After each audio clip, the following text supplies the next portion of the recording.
This story gave me goosebumps. I've been sitting on this submission for a while. Some stories people send me are badly written and are unusable, but this one was the opposite. It was a bit too well written. However, someone recently requested a security guard related case, so it's time to share this disturbing story with you. Username Sierra1991 sends this story titled, "Why I'll Never Work as a Security Guard Again," and I think this might be the scariest security guard story on the internet. Whether it's true or not, I'll leave that up to you.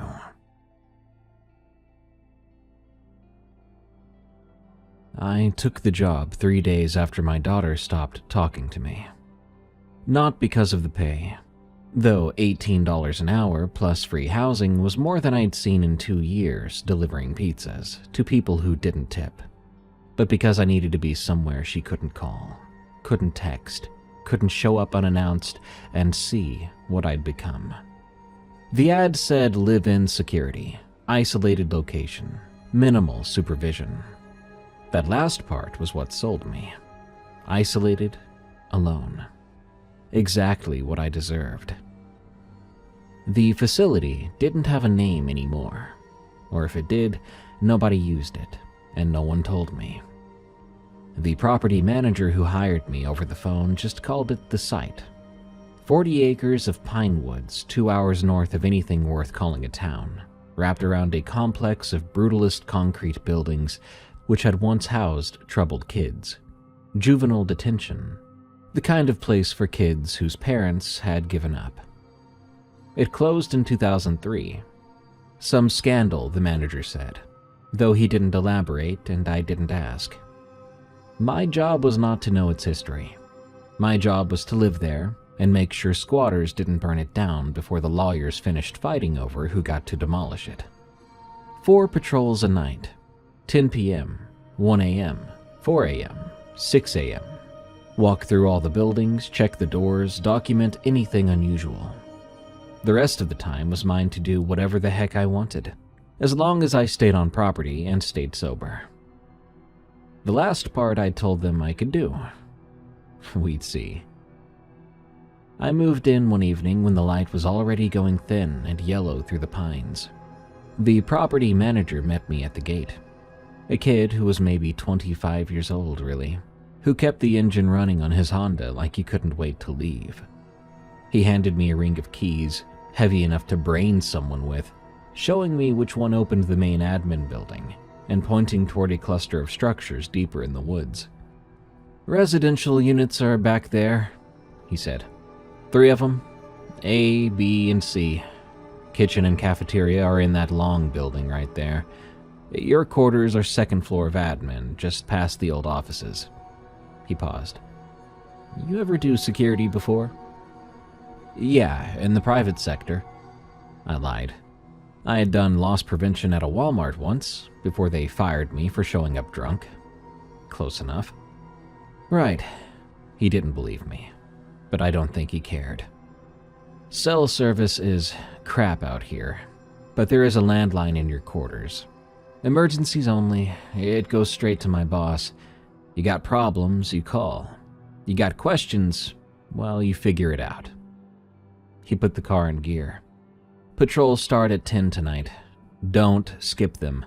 Someone checks the logs." Then he was gone, and I was alone. The admin building was 2 stories of poured concrete and narrow windows, the kind of architecture that looked like it was designed to punish your eyes. It punished the nose too, because the inside smelled like mildew and old paper, the epitome of decay of abandoned institutions. I found the stairs, metal, echoey stairs, and climbed to the 2nd floor. My quarters were at the end of a hallway, lined with empty offices, their doors hanging open like mouths. The room wasn't too bad. Bedroom, bathroom, a kitchenette with a mini fridge and hot plate, and a desk by the window overlooking the woods. Someone had left bedding and plastic wrap on the mattress, and there was toilet paper in the bathroom, which was more consideration than I had expected. I dropped my duffel bag on the floor. Everything I owned fit in one bag now, and I sat on the edge of the bed. Quiet. Real quiet. The kind that presses on your ears until you hear blood moving in your head. I thought about calling Sierra, my daughter. I'd thought about it every day for 3 days, ever since she'd sent that text that said, "Please don't contact me anymore." Just that. Nothing else. Not even Dad. Just a period at the end, final as the grave. I left my phone in the bag. The first patrol started at 10 p.m., which meant I had 5 hours to get familiar with the place. I spent those hours walking the grounds in the last of the daylight, then into dusk, mapping the layout in my head. 3 residential units behind the admin building, arranged in a loose triangle around an overgrown courtyard. Each one was identical. Single-story, concrete block construction, flat roof, small windows set high in the walls, reinforced with mesh that had rusted orange. I tried the doors, all locked. The keys were labeled A1, B1, C1. I picked C unit, closest to my quarters. Inside it was colder than it should have been, and very damp. The air had that closed-up smell, like a basement no one ever opened. The door let me into a day room. Institutional furniture bolted to the floor, a TV mounted behind scratched plexiglass, walls painted that specific shade of beige that's meant to be calming, but ends up being depressing. A hallway ran off from the day room, doors on both sides. 12 rooms total, according to the floor plan the manager had emailed me. Each one had a narrow bed frame, a desk, and a chair. Each one had a door with a small window at face height and a lock that opened from the outside only. I walked the hallway slowly, checking each room through its window. Empty. All of them. There were bed frames with bare springs, desks scarred with initials and profanity carved deep. In one room, someone had written, "I'm sorry," over and over, on the wall in pencil, the words getting smaller and more frantic until they disappeared into the corner. The last room was C7. I almost didn't check it, but something made me stop and look through the window. It was dark. Darker than the others somehow. I couldn't see the back wall. I moved on. At 10 p.m., I started the official patrol. Quarters to admin building, admin to residential units, check all 3, then cafeteria, then back. I carried a flashlight and a clipboard for notes. The rules were simple. Document everything, lock everything, and don't screw around. A unit and B unit were fine. Empty, quiet, smelled like must and old radiator heat. C unit still felt wrong. That coldness, that dampness. But I chalked that up to it being on the north side. It would have less sun there. Maybe that explained everything. I noted it anyway. C unit temperature significantly lower than other units. Possible HVAC issue. I then did the 1 a.m. patrol. Same routine. I was getting the rhythm of it now. The way the building settled and creaked. The particular echo of my footsteps on concrete. Normal sounds. Old building sounds. At 4 a.m., I was tired enough that I nearly skipped the patrol. But I thought about that phone call. Someone checking logs, so I dragged myself through all 3 units again. Everything was quiet. Everything was still. 6 a.m. was easier. Dawn was starting to gray the windows, making everything feel less oppressive. I finished the patrol, went back to my quarters, and I slept until noon. The first night was done. Easy money. The second night, I started noticing small things. During the 1 a.m. patrol through C Unit, I walked into the day room and stopped. One of the chairs, heavy molded plastic, the kind that takes 2 hands to move, had been pulled away from the table. Not by much, just a foot or so, but enough that I noticed. I stood there looking at it, trying to remember where it had been. Was it like that during the 10 p.m. check? I didn't think so. I'd walked right past that table. I would have noticed a chair out of place, wouldn't I? I pushed it back in, made sure it was flush with the table, and I continued the patrol.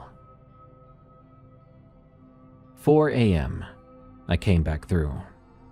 The chair was pulled out again. This time, it was facing the hallway, turned completely around, like someone had been sitting in it, watching the corridor, watching for me. I felt something cold move through my stomach. Then I got angry at myself for being spooked by a freaking chair. I'd probably knocked it myself, catching it with my hip or the clipboard when passing through. Sleep deprivation plays tricks on you. I pushed it back in harder this time, making sure it was tight against the table. 6 a.m. It was in the same place I'd left it. On that third night, though, the chair was out again at 4 a.m. And this time, one of the room doors was ajar. Room C7.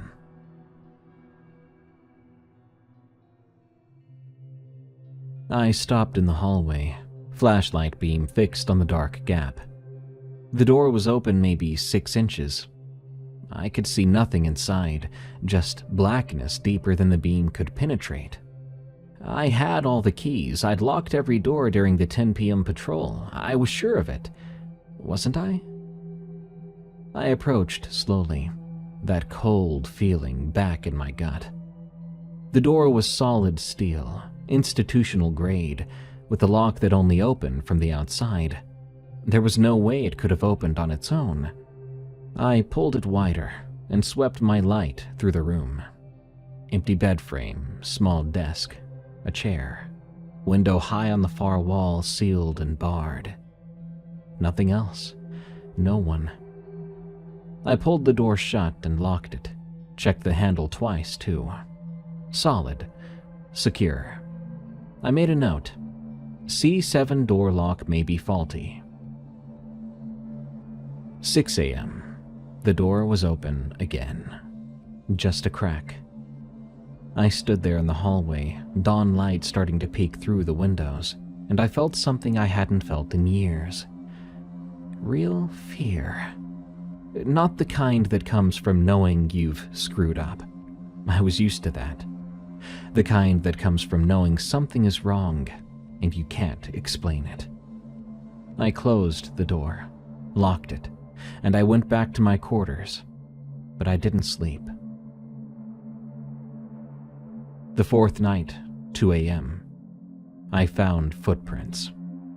I was walking down the C-Unit hallway when I heard it, the slow, rhythmic drip of water. I followed the sound to C7. The floor in front of the door was wet. Not just damp, but wet, puddles of water, and leading away from them were small, barefoot, child-sized footprints. I stood there, my flashlight now shaking in my hand, and I followed the prints with the beam. They led out of C-Unit, across the courtyard, and into the admin building.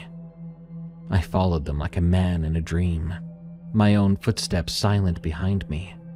Through the lobby, up the metal stairs, still wet, still clear somehow, down the hallway past the empty offices. They stopped at my door. 2 small footprints, toes pointed toward my quarters, like someone had stood there, waiting and watching. I spun around, flashlight cutting through the darkness behind me. It was an empty hallway, nothing moving. When I looked back down, the footprints were beginning to evaporate. I watched them disappear, the water seeming to sink into the concrete, leaving it dry, like they had never been there. I checked every pipe, every ceiling, every possible source of water or leakage, but the building was dry. There were no leaks and no condensation. No explanation. I went back to my room, and I sat on the bed until my hands stopped shaking. Then I got the bottle I'd hidden in my bag. Just for emergencies, I told myself. And I took one drink. Just one. Just enough to stop the shaking. I only slept a little that night. Night 6, 4 a.m. patrol. The night everything changed. I'd been walking past the rooms in C Unit, doing the quick visual checks through each door's window. Just a sweep of the flashlight, confirming empty, moving on, routine and safe. C7. I stopped there. There was something in the corner. I pressed my face close to the small window, cupping my hands around my eyes. The flashlight beam was narrow, but I could see enough. A shape, human-sized, standing in the far corner facing the wall. Its shoulders were moving. Up, down, up, down. They were breathing. "Hey!" My voice sounded too loud in the quiet hallway.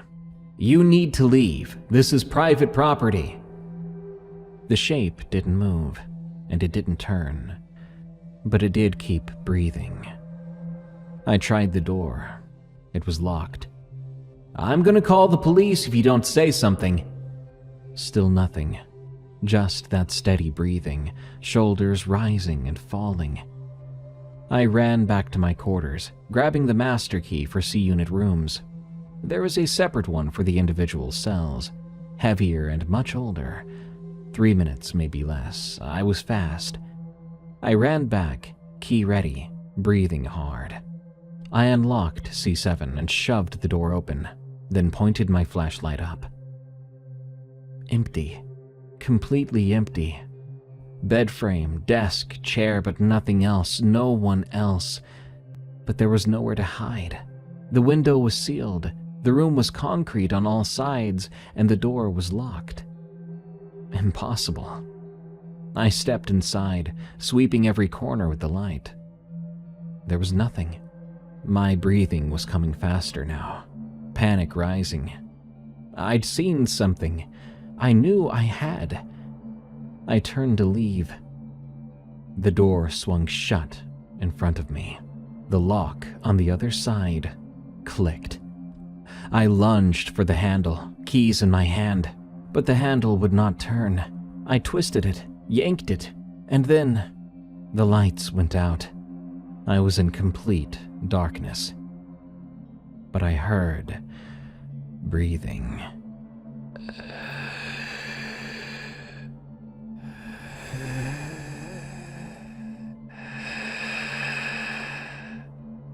Right behind me, close enough to feel cold air on the back of my neck. The smell hit me. Standing water, rot, something organic or wrong. I spun around, slamming my back against the door, fumbling for my flashlight. It slipped from my fingers, and I heard it hit the concrete and roll away. The breathing was right in front of my face now, only inches away. I could feel it on my skin, cold, damp. I tried the door handle again, yanking it in pure animal panic, but it didn't give. It was solid and locked. I closed my eyes as the breathing got closer. I knew that something was in front of me so close, it was only moments away from touching me.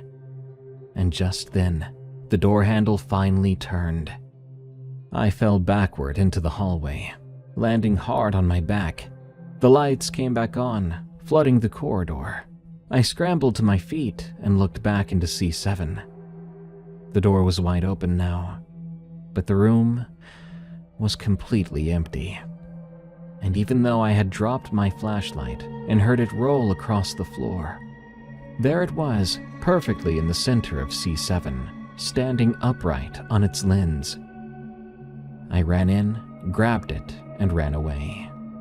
I didn't stop until I was in my quarters with the door locked and every light on. I awoke at 3:30 a.m., not from an alarm or any kind of sound. I just opened my eyes in the dark and knew I was awake, the way you sometimes do. My bladder was full though, and I needed to piss. I got up without thinking, half asleep, shuffling across the cold floor to the bathroom. I did my business, washed my hands. The water ran rust brown for a few seconds before finally clearing. It always did that. I barely noticed anymore. Then I shuffled back to the bedroom, pulling the covers back, getting in the bed, and lying down. The mattress was warm. That thought floated through my sleep-fogged brain without landing. I pulled the blankets up, rolling onto my side facing the wall.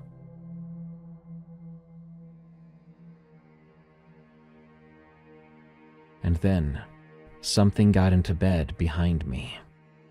I felt the mattress compress, felt weight settle against my back. I felt body heat. Someone had laid up against me. I froze. Every muscle in my body locked up. My breath stopped in my throat. I could feel it, them pressing against my back, chest to spine, close enough that I could feel breathing, but the breath was so cold on the back of my neck.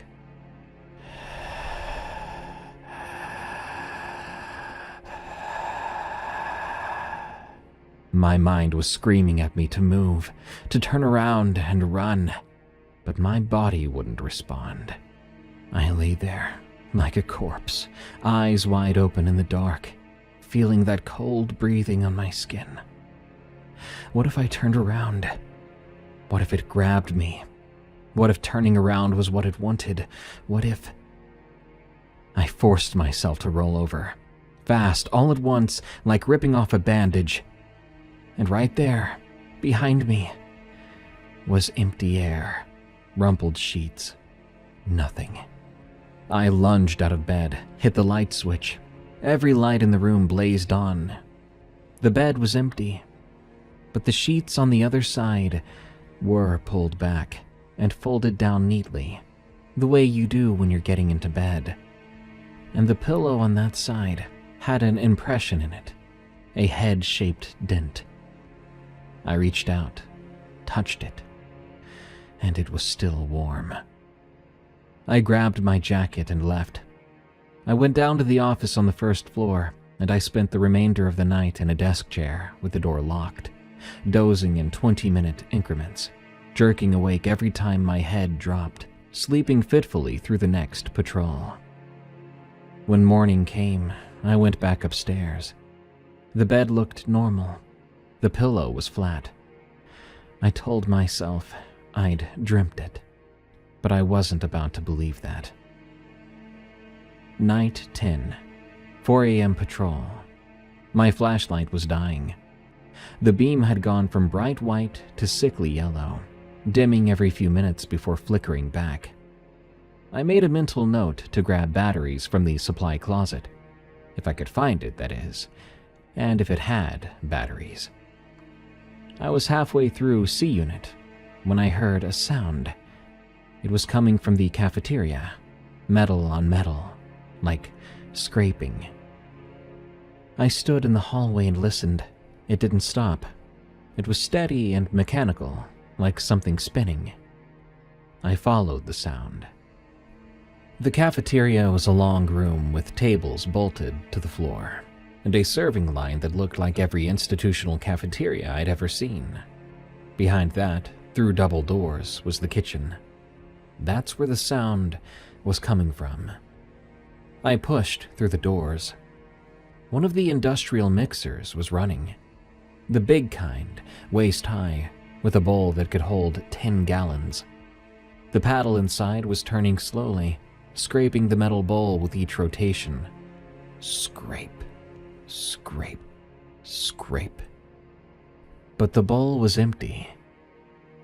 I stood there with my dying flashlight, watching it spin. This wasn't possible. These machines had been unplugged for years, and I had not plugged anything back in. That mixer should have been dead metal, inert as a stone. I walked closer. There was the plug, still lying on the floor, disconnected. But the mixer kept turning.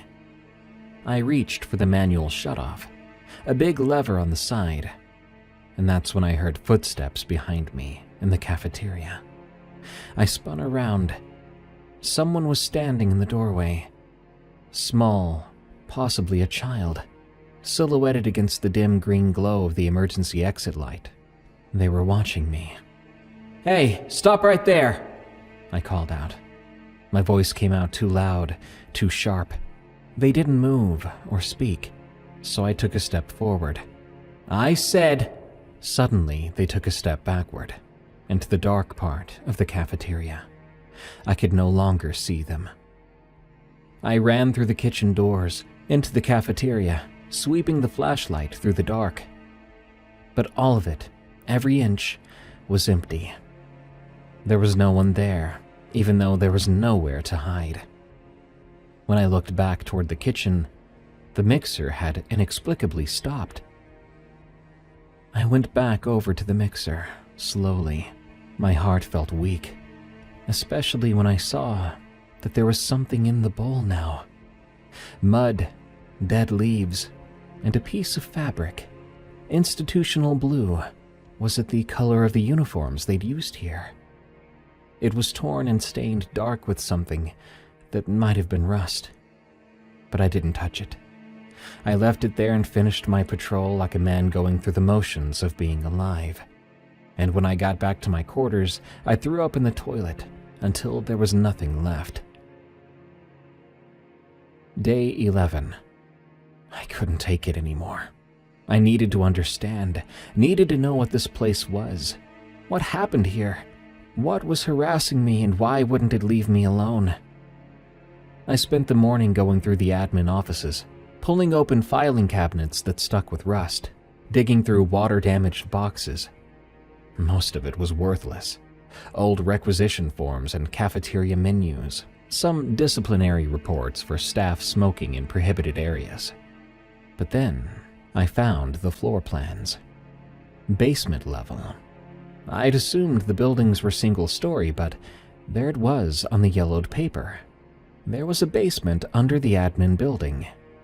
3 rooms labeled Isolation 1, 2, 3. Timeout rooms. Solitary. Where they put the violent ones. I found the basement access behind a locked door near the maintenance closet. The key was on my ring. B-BSMT, stamped in faded letters. If I had looked through my key ring, I would have noticed that sooner. The door opened on stairs leading down into darkness.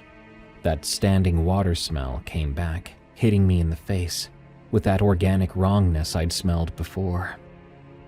I descended carefully.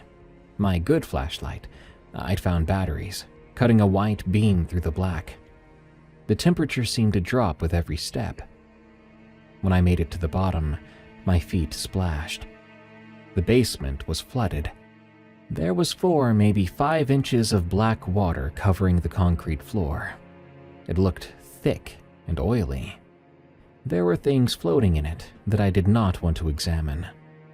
I found 3 doors, heavy steel locks, small windows at eye level. 2 of them were open, standing ajar in the water. I peered into them. They were empty rooms with water-stained walls, but nothing else. The 3rd door, Isolation 3. I walked over and turned the handle. It opened, though not easily due to the water. When I pried it open enough to look inside, I saw the inside of the door was covered in scratch marks, deep gouges in metal, dozens of them, concentrated around the lock and handle, like something had tried to claw its way out from the inside. I took a step in, my feet making small splashes in the water.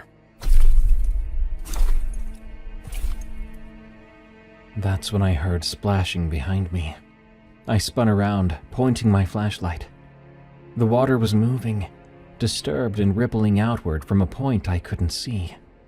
Something was in there with me, The splashing got faster, closer. I swept my light across the surface, but found nothing. Just more black water being churned, heading straight for me. As I turned to escape, my feet slipped in the water, and I nearly went down, catching myself on the wall. The splashing was right behind me now. Fast, too fast. Then, something grabbed me by the ankle. Cold and impossibly strong. A hand, a grip like a vice, pulling me down. I went face first into the black water. It was in my mouth, my nose. I could taste metal and rot.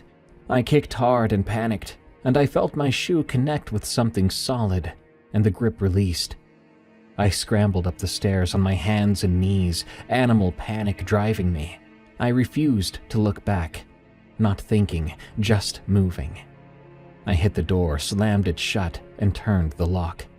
In a second, I heard pounding from the other side. Boom, boom, boom. Angry fists hitting metal. This went on for 15 minutes, all while I sat on the opposite wall, soaking wet, shaking, and listening. Eventually, it finally stopped.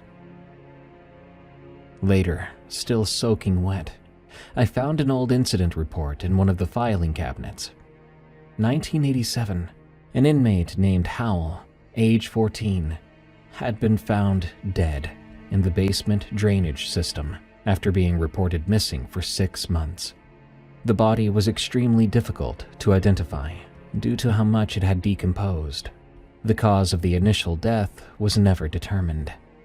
However, the report did not say what he had done to end up in isolation, and it didn't say why no one found him for half a year. Nights 12, 13, and 14, things got worse. Scraping sounds in the walls of my quarters, and a pattern, always sounding like fingernails on concrete. These sounds would move from corner to corner, circling the room while I lay rigid in bed. I could hear footsteps pacing the hallway outside my door, back and forth, never stopping and never slowing down. One time, I watched the door handle turn slowly. Someone was testing the lock. I kept it locked now, always, but I could hear the mechanism clicking, metal on metal, something trying to get in. On night 14, I made a mistake. I had been so exhausted, so strung out on sleeplessness and fear, that I stumbled to bed after the 6 a.m. patrol and just passed out without checking the lock. I woke up at noon. My door was wide open. I sat up slowly, my heart in my throat. The hallway beyond the doorway was empty, quiet and normal, daylight coming through the windows. I looked down. Wet footprints leading from the hallway right to my bed. Small, barefoot, and child-sized. They circled my bed 3 times around. 3 complete circles, the prints overlapping. Someone had walked around me while I was sleeping. Then they led back out into the hallway. I got up and I followed the footprints with legs that felt like water. They went down the stairs and through the admin building and out into the courtyard, where they stopped. They ended in the middle of the concrete, the last 2 prints, toes pointing back toward my window. I looked up from there to my window. I saw muddy handprints on the glass, not from the inside. They were on the outside of the glass.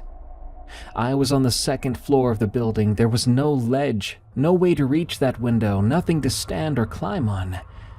But there they were, 5 fingers on each of 2 hands, pressed against the glass, like something had been hanging there, looking in while I slept. I tried to leave that afternoon. I got as far as getting into my car and turning the key. But nothing happened. The battery was dead, completely drained, even though I'd driven it 2 weeks ago with no problems. I called the supervisor, leaving a message about equipment issues, car trouble, needing someone to check on the site. But no one returned my call. I tried again the next day, and the next, but I didn't get a response. It really hit me then.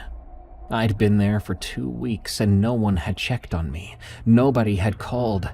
I know the phone worked. I could hear a dial tone on it, but it only went to voicemail. My cell phone had one bar if I stood in exactly the right spot in the courtyard, and even then, it dropped every call. I was isolated, truly completely isolated, and whatever was in this place knew it. That night, during the 10 p.m. patrol, I found something new in C7. Written on the wall in something dark and wet, the words, "Don't leave." I stood there reading it until my flashlight started to dim, and when I turned to go, I heard the breathing behind me again, but I didn't look back. I stopped doing the patrols, right? By night 15, I was just going through the motions, walking the routes with my eyes half closed, not looking too hard at anything, not checking the rooms, not documenting, just moving through the buildings like a ghost myself, counting down the hours until dawn. I'd even stopped trying to call the supervisor. It was pointless if no one ever called back. No one ever showed up. It felt like they wanted me here like this, as if this was the plan the whole long, to strand me here under the guise of employment and pay me to witness. Night 16. I started the patrols back up, just the ones I felt like doing. It helped to keep me from going crazy, like everything was still normal. During a 1 a.m. patrol, I saw it clearly for the first time. I was in B Unit. I'd been avoiding C Unit when I could, taking longer routes, but B Unit had started to feel wrong too. The air was getting colder, and that moisture in the air was starting to creep in. I walked into the main hallway and stopped. At the far end, maybe 40 feet away, standing under the fluorescent lights, was a child. A boy, 13, maybe 14 years old, wearing an institutional uniform, blue shirt and pants, the kind I'd seen in the photos in the admin files. But the fabric was rotting away, hanging off in strips, dripping wet. His skin was gray, white, and waterlogged, as if he'd been laying in a bathtub for weeks. It was his face that made me forget how to breathe. The features were too large, the eyes were far apart, the mouth too wide, stretching towards his ears that sat too low on his skull. So wrong, like an alien was instructed to build the form of a human child just from what it read in books. He stared at me.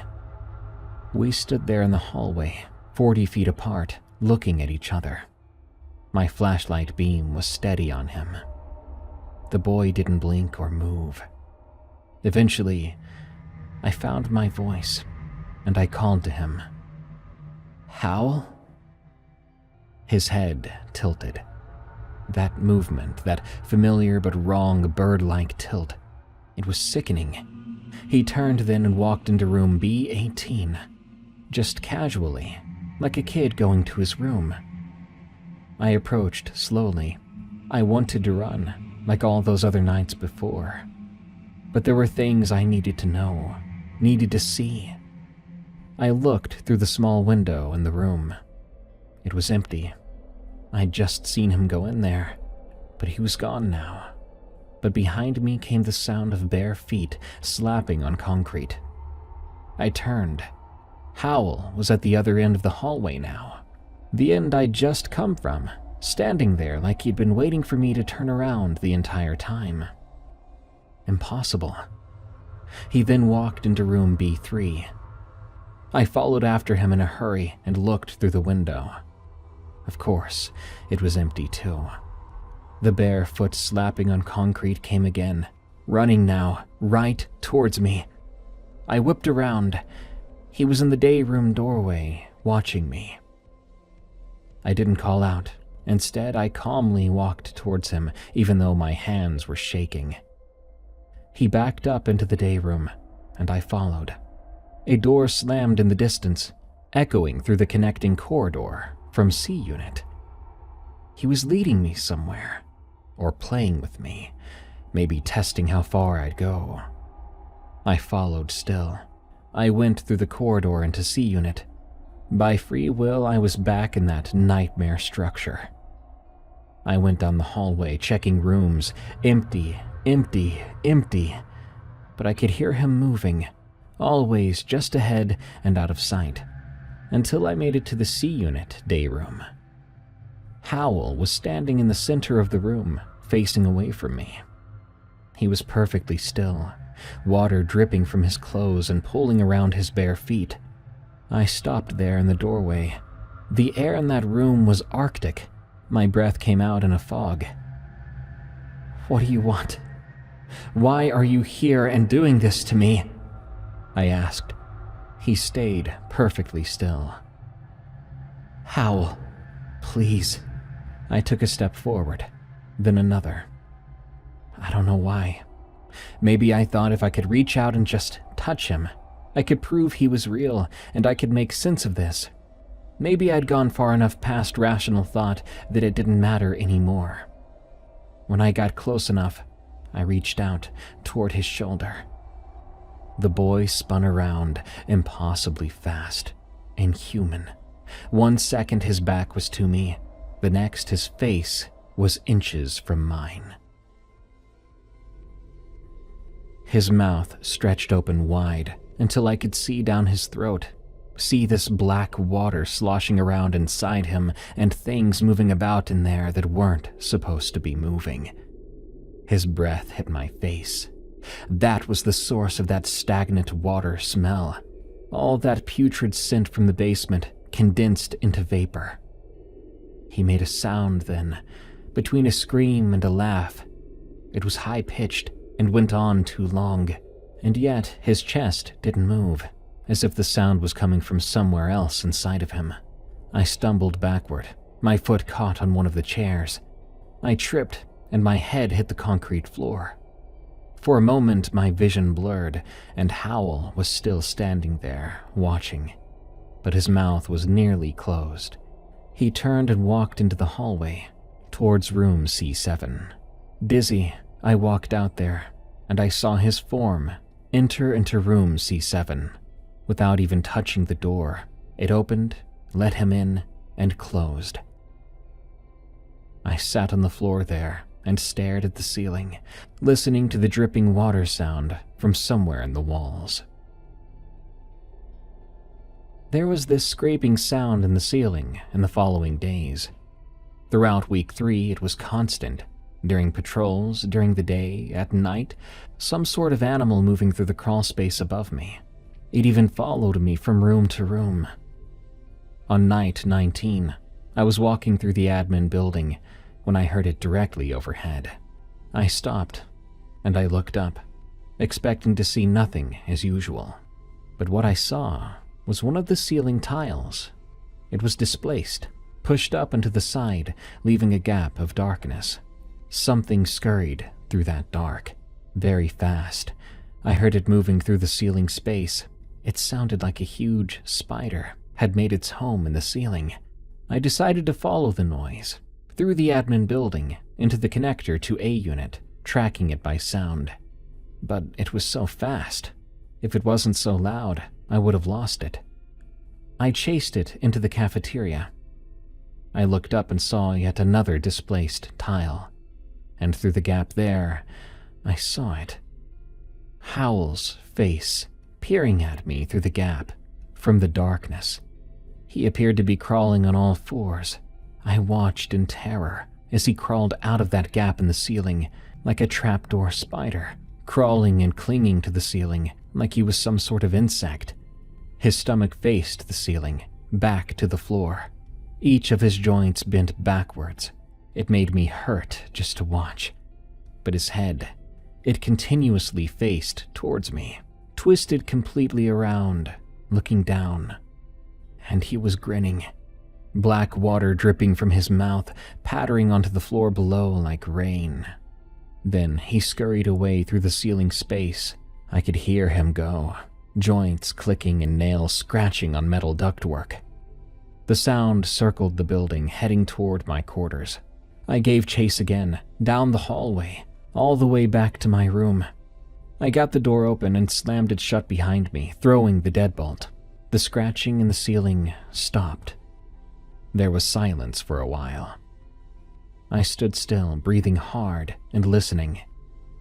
Suddenly, from directly above my bed, I heard a scritch, scritch, scritch.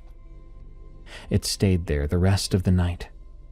I sat in my desk chair with every light on, listening to it move back and forth across my ceiling, and when dawn finally came, it went quiet. I dozed off then. I'm not sure how long I was out, but when I came to, the ceiling tile above my bed had been moved. There was a wet handprint on it. Day 20.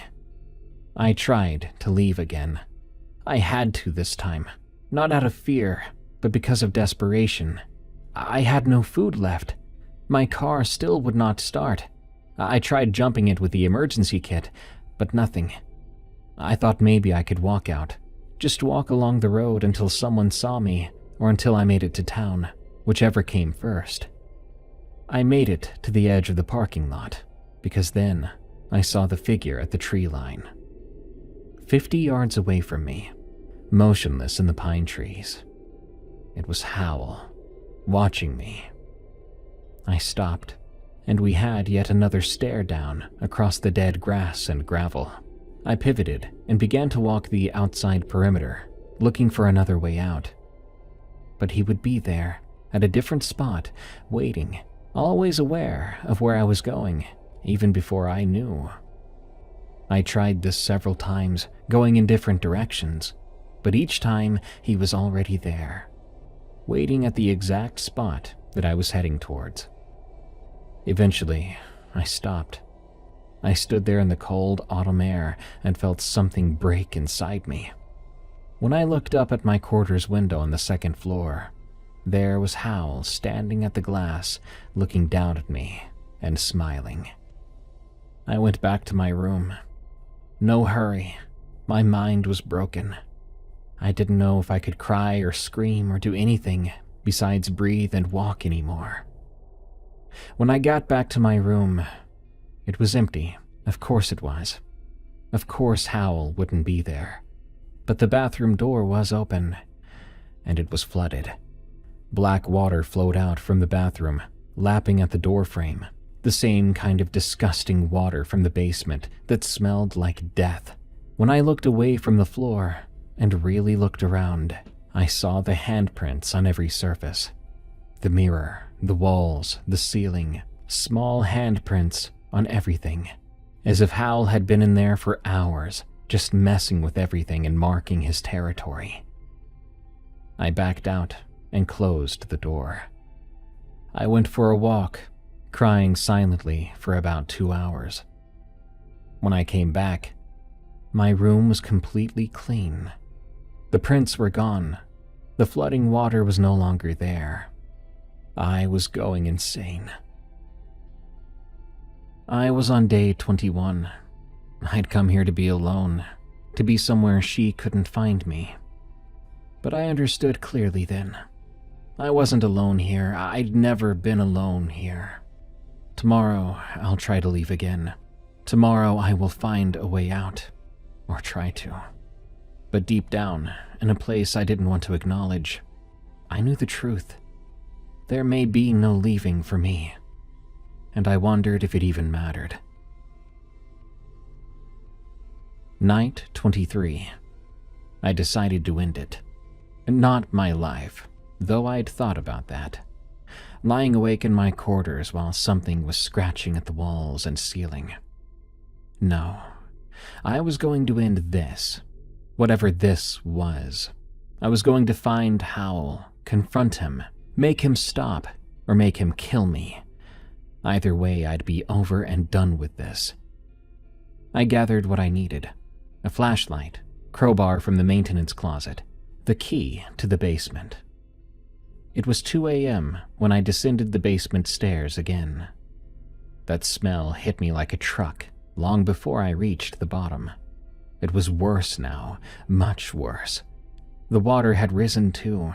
What had been maybe 4 or 5 inches was now waist deep, lapping at the stairs, black and thick as oil. I waded in. The cold was immediate and shocking, driving the air from my lungs. I shone my flashlight across the room until I found Isolation Room 3, the room with all the scratches. I waded toward it, crowbar ready. The water moved around me unnaturally. I could feel small currents pulling at my legs from different directions. It felt like something was circling just beneath the surface. When I got to the door, it was locked this time. I wedged the crowbar into the gap and pulled. The metal groaned and rust flaked away. My hands were already numb from the cold, but I kept pulling until something gave and the door swung open.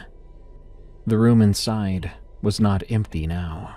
It was flooded as severely as the rest of the basement. My eyes landed on a hole in the wall at the far end. The concrete inside had given out due to the water.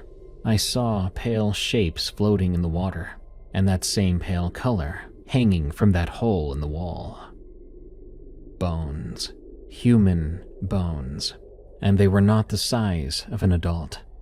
I waded closer. In the wall next to the bones that remained there was something else. That familiar blue of the institutional uniform, as well as something shiny attached to it. An ID badge. It was plastic and cracked and yellowed, but still legible. M. Howell, number 1187. That confirmed it. When I read that ID badge, it felt as if a piece of my soul just drifted away from my own body. This was where he died. Howell, where his body had rotted in standing water for 6 months before someone finally found him. Where he'd clawed at the door until his fingers broke and still kept clawing, kept trying to get out. Howell had died alone in the dark. Suddenly, I heard water rushing. It wasn't dripping anymore. It sounded like a pipe had burst somewhere, like a dam had broken. The water level began to rise quickly, up to my chest in moments, then my armpits. I turned from the hole in that wall. My eyes went wide. The door was shut. Somehow, despite all this water, and without a sound, it had shut on me. The light in the room began to flicker before completely going out. The water kept rising. It was to my shoulders now. I had to tilt my head back to keep my mouth above the surface. An emergency light from somewhere above the door outside flickered on, casting a sickly green glow through the window, just enough to see that Howell was in the room with me. He was inches away, rising up from beneath the surface, like he'd been there all along under the water, waiting for me. His face was worse than I'd ever seen it, as if another decade of rot had caught up to him. His skin was bloated on his face, falling off in places, and I could smell it too. Like ancient, rancid corpse, his eyes were completely clouded over white now. But I know he was looking at me. "You stained," he said, with his mouth hanging open, but his lips unmoving. Black water spilled from his mouth. I couldn't move or breathe. The water was now up to my chin. I panicked. I had nowhere else to go. Howell lowered his head under the water and disappeared from view. I felt a hand touch my arm underwater, and it was somehow much, much colder. The water was over my mouth now. I had to stretch, push up as far as I could to keep my nose above the surface. I felt icy arms wrap around me, like the Grim Reaper hugging me, and slowly I was pulled down under the water. I was going to drown, and I knew if I opened my eyes I would see Hal's face inches from mine. But I did not want that to be the last thing I saw. Suddenly, a powerful current formed in front of me. The water in the room began to flow out rapidly. My body was heaved out through the doorway, tossed into the basement, back in waist-high black water as I choked and coughed up dark liquid. I ran through the admin building, my wet shoes squeaking on the linoleum, leaving a trail of black water behind me. The whole way there were sounds, not footsteps anymore, but a sickening scuttling or scraping sound of bones and joints rubbing against each other. I screamed and ran straight ahead. I ran to the glass doors, out into the parking lot. Dawn was starting to gray the sky. It felt so good to breathe in real air, outside air. I looked back then, finding Hal at the glass doorway. He was looking at me, and he looked so sad. I jumped into my car, and I put the key in the ignition. Before I turned it, I prayed over and over again that it would work. Then, I turned it. The engine roared to life. Without so much as a hitch, I put it in gear and drove out of the parking lot, down the long gravel road and through the pine.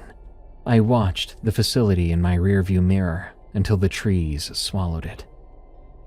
I drove for 2 hours, non-stop.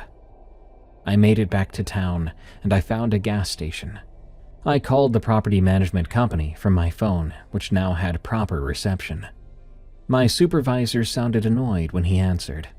I said, "I'm quitting, effective immediately." He didn't even sound concerned. He just said okay, and to mail the keys back to him. That was it. No questions, no worry. He hung up. It's been a year. I have a new job, a new apartment. I live several states away from that facility. I've been doing better for the most part. I'd even called Sierra. She'd been surprised to hear from me. Wary, though, but she'd listened when I said I was sorry, when I said I was trying, when I asked if maybe someday we could talk again. And she'd said maybe. Maybe. It was more than I deserved. She's supposed to visit me next month. We're going out for coffee. Just to see, she said. I'm terrified and grateful in equal measure. I've been sober for 5 months now. I'm rebuilding and trying to forget.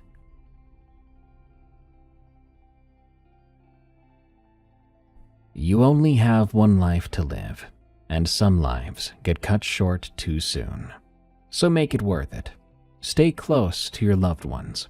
Never let them forget what they truly mean to you, and live every day to the utmost. Good night. Thanks for tuning in to Tales from the Break Room. I've been your host, Darkness Prevails. If you need some help staying awake, I think you need to go over to eeriecast.store and get yourself a bag of my new coffee, Morning Brew, before it's all gone. It won't be around forever. None of us will be. Also, don't forget, you can listen to this show on Spotify, Apple Podcasts, or your favorite podcast app. Till next time, everyone, it's time for me to clock out. But I'll be back again real soon. Every so often a story comes to me that not only tugs at my heartstrings, but plays them like a fiddle while forcing me through a new kind of hell. You're about to hear one such story about a camping trip, a good man, and the thing in the woods that ruined the lives of an entire family. This well-paced and at times intense story comes to us from someone named Danny. He titled it Uncle Nick. My Uncle Nicholas was the best man I've ever known. The end of his story is the worst day of my family's life. But that's not where it starts, and it's not where he belongs. It starts on our living room floor with a deck of Yu-Gi-Oh cards. A grown man in his 20s sitting cross-legged and arguing trade values with a 7-year-old like it was the stock exchange. He was my dad's little brother by 6 years. He lived 20 minutes away, never had a wife or kids of his own, and he worked maintenance at the community college. He was at our house probably 3 nights a week. Every kid should get one adult like that. Somebody who's family but isn't in charge of you, who shows up with a Nintendo 64 game they rented, and no opinions about what your grades are. He's the one who had the gold Ocarina of Time cartridge, and he would bring it over in a plastic grocery bag, like it was illegal paraphernalia. My brother Aaron and I would fight about who got the controller, until Uncle Nick solved it the same as he usually did, which was that Aaron got to play, and I got to read the strategy guide out loud, being the boss of the map. Nick sat between us on the floor, leaning on the couch, calling out, "Watch for the ceiling hands," during the Shadow Temple. He didn't have to spend his weekends doing that, but he did it anyway for years. And he was a big camper. That was his whole other life.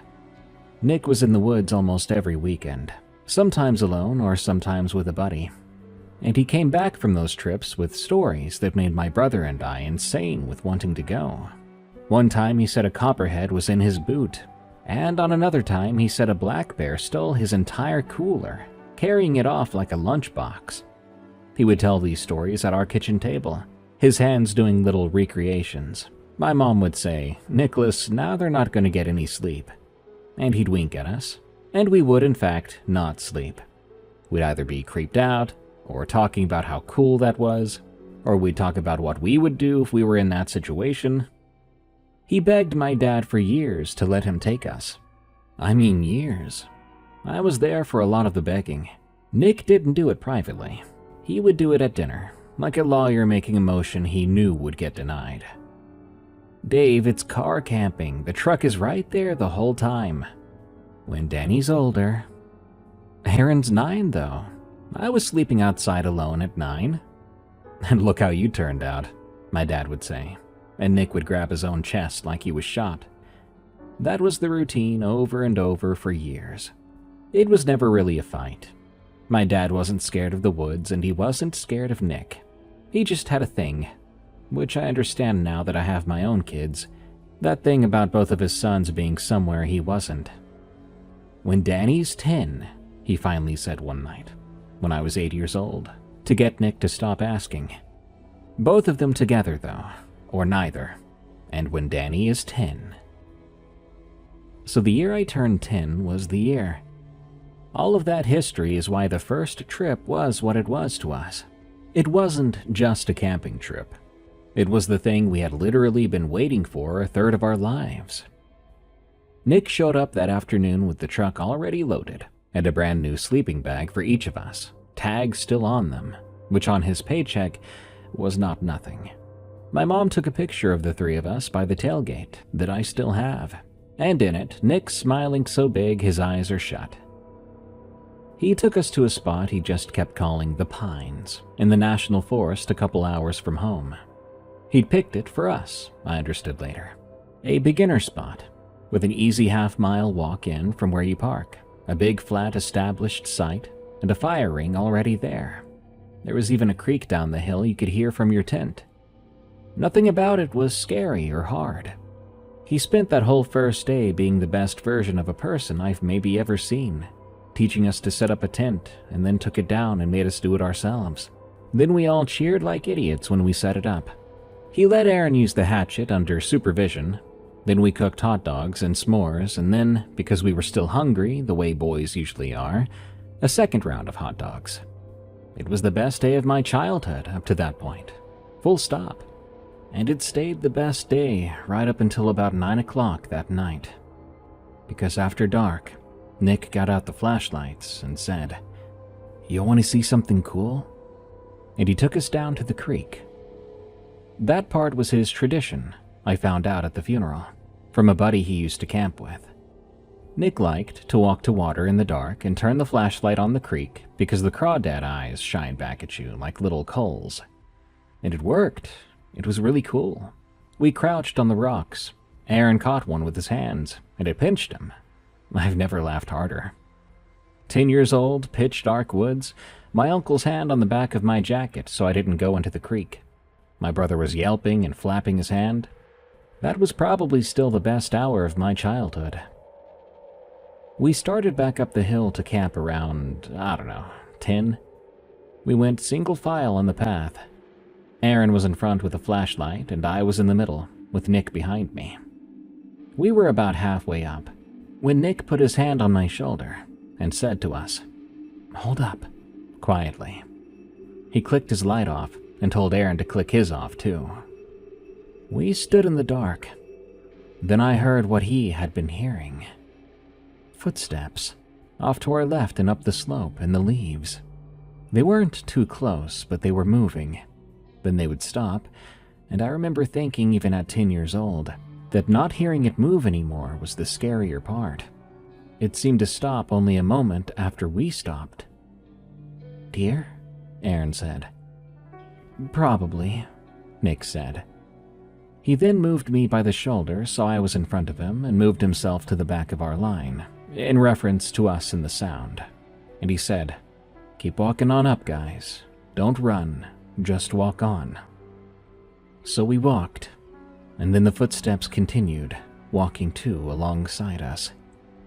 I know I was young and it was dark, so I know I've had a lot of years to bend this memory, but this part I'd swear to in court. The steps kept pace with us off to our left the whole way up that hill in the leaves, matching us, and every time we'd stop for a second at Nick's hand, they'd take 1 or 2 more steps and stop too, always just a little bit late. About halfway back, Nick started to talk, real loud and cheerful. But I knew him, I knew his voice. That was his fake voice. He was saying, "Almost there, boys. Hot chocolate when we get up. Who wants some hot chocolate?" It was the first time in my life I ever heard an adult be scared. He was talking to put a wall of sound between us and the left side of the dark. We got to camp and the fire had burned down to almost nothing. Nick told us to sit tight at the picnic table, together, and he went to build the fire back up, constantly looking over at us, making sure we were still where we should be. But the fire just wouldn't go. I didn't understand at the time what I was watching. I've camped my whole life since, thanks to him, so I know exactly now what I was seeing. A man who had built 1,000 campfires could not get a fire to restart from live coals. He put dry pine straw on coals that were still orange, and it sat there. It didn't catch and curl the way pine straw does, even if you just look at it wrong. He got down and blew on it, and the coals brightened, but the straw just sat there. Then he quit pretending it was a normal problem. He went to the truck box and came back with a bottle of charcoal starter, and squeezed half that bottle on the whole ring, then struck a lighter to it. I watched a lighter flame touch starter fluid, and nothing happened. He struck it and touched it again. Nothing. The third time he was saying something under his breath. It wasn't even cussing is the thing. I was close enough to hear that it wasn't. Years later, I'd figure out what it probably was. His lips were moving in the same little rhythm you see at church. He was praying. The steps came back, down at the edge of the site, past the tents in the dark where the ground slopes to the creek. They were faster now, lighter and faster. A rush of steps, followed by quiet, then another rush of steps, closer, and my whole life I found only one word for the sound, and I hate that word. Skittering. Like something with more feet than it needed, coming up the hill in bursts. That's when Aaron grabbed my arm hard enough to bruise it. Nick stood up between us, facing that darkness with a lighter in his fist. And suddenly, by some weird chance, the fire caught. It blazed, too, thanks to all of the starter fluid he had poured on it. That thing just decided suddenly, oh yeah, I'm a fire, I should probably start now. So the whole ring all at once went up, with a sort of whump that I felt on my face. This hot orange daylight punched out 30 feet in every direction, basically a bit of an explosion. And at the edge of that new light, right where it died into the trees, there was a face going backward. I have only one frame of it, like a frozen frame of a video game. Just that single, still image in my head, because that's as long as it lasted in that moment. That's how long that face was there. Its eyes were open. Its face was so long and pale, with cheeks sunk in so deep. The head looked more like skull than face. It was pulling out of the light as fast as it could, as if the light burned it. But it was gone instantly, enshrouded by the dark and heading fast into the woods. We were left in that camp then, with an orange and flickering normalness.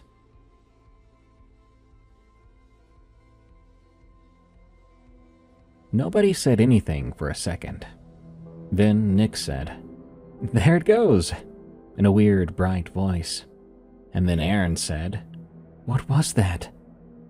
Nick said, "Oh, that was just a big ol' owl. The fire probably spooked it." He then made us hot chocolate in a hurry, but his hands were shaky, I could see that. I watched him miss the cup a bit when he was pouring things in there. He told us owl facts for 20 minutes in that same bright voice. We wanted to believe him so bad that we mostly did. I'd say by bedtime I was 80% convinced it was an owl. We were kids. We wanted the world to be okay, whether we were right or wrong. That night, I woke up way late, hours in with Aaron dead asleep next to me. I heard a voice outside the tent, a calm and conversational voice, coming from out past our fire ring. It sounded like Uncle Nick, but I couldn't hear the exact words, just a tone, steady, back and forth, with these silent patches where the other half of a conversation would go. I remember thinking, okay, Uncle Nick's talking to someone, and feeling completely safe about that. After all, to me, Uncle Nick's voice was calm. So I rolled back over and went to sleep. 10-year-old logic. The voice was calm, so everything was fine. I heard one word clear as I was going under. I'll never be sure if it's a real memory or something my brain built. But the word was okay. Twice, with a space in between. Okay. Okay. Like an agreement was made. We told our parents about the owl that we had spooked at our campsite. Nick backed us up, telling them about it in a funny way. Then in later retellings, he did a whole bit about how the owl stole my hot dog. That trip went into our family legend as a giant success. And honestly, as far as any of us knew, it was one. He had us begging to go again. It took a while. Uncle Nick seemed to get busier than ever after that. But the next year he took us out again, to a different spot, a lake this time, for a camping/fishing trip. The fishing trip is where I first saw that something was wrong with Uncle Nick. It was small stuff. He was still Nick, still funny and endlessly patient, tying our hooks on. Aaron and I produced nothing but birds' nests of fishing line for the first 2 days. But something in him had changed. Something I couldn't put my finger on yet. He checked behind us frequently. On the trail, at the boat launch, at the fire, he had this new habit of turning around, casually but very frequently, like stretching his back and reading the trees for a second, before turning back to whatever we were doing. He parked the truck nose out, keeping the fire real big, way bigger than a cook fire needs to be, and he fed it constantly. When Aaron mentioned it, poking fun at him by calling him a pyromaniac, Nick grinned and said, "Fire's the whole point of camping, bud, and I don't want to risk that same situation from last time, remember?" We did remember, and I didn't like to remember. I watched him throw another log on the fire. He was wearing a whistle now, too, a small plastic whistle on a cord around his neck the whole trip. He looked like a camp counselor. When I asked what it was for, he said, "If we ever get separated, 3 blasts means come to me. You hear 3 whistles, you drop the fishing pole, everything you're doing, and you come find me." Then he made us practice it out loud like a fire drill. both of us reciting the whistle roll back. It's a completely normal safety thing. They teach it in Scouts, so I'm told. It was also brand new, the fourth trip of my life, and he had never once mentioned it before. On the third night, we were at the fire, stuffed on crappie he'd fried in a pan. And Aaron, who was 13 at the time, and had recently discovered the joy of scary stuff, goes, "Hey, Uncle Nick, what's the creepiest thing that's ever happened to you out here? You gotta be for real, too. Not like you ran into a bear or something." Nick poked at the fire with a stick. Then he told us this, and I can hear it all in my head like it happened yesterday. "All right, I'll go for it one time. If your mom asks, we talked about fishing, though, deal?" We nodded. "Well, when I was 19, way before you two existed, I went out by myself to a piece of forest north of the Pines. It was further in than I'd ever been, way off trail. I was 19 and I felt immortal.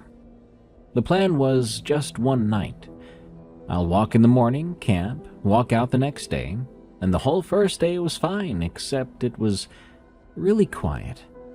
You get quiet patches in the woods sometimes. Birds knock off, everything holds its breath for a moment, but then it always starts back up. But this one didn't start back up. Quietest woods I've ever stood in, the whole day too. I went ahead and made camp in it anyway, on account of being 19, as I said before. So around dusk I'm out gathering wood. I'm whistling while I do it. Some song I don't even remember.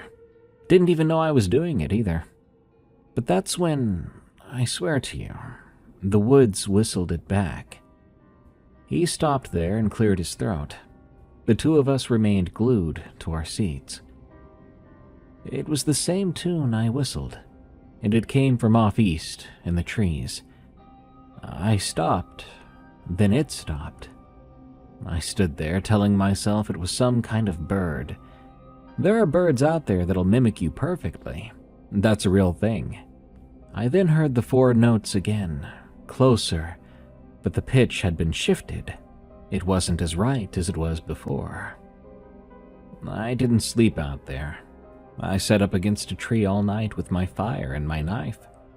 And I heard something out there moving around me the whole night, in big, slow circles, and it stayed where the light quit.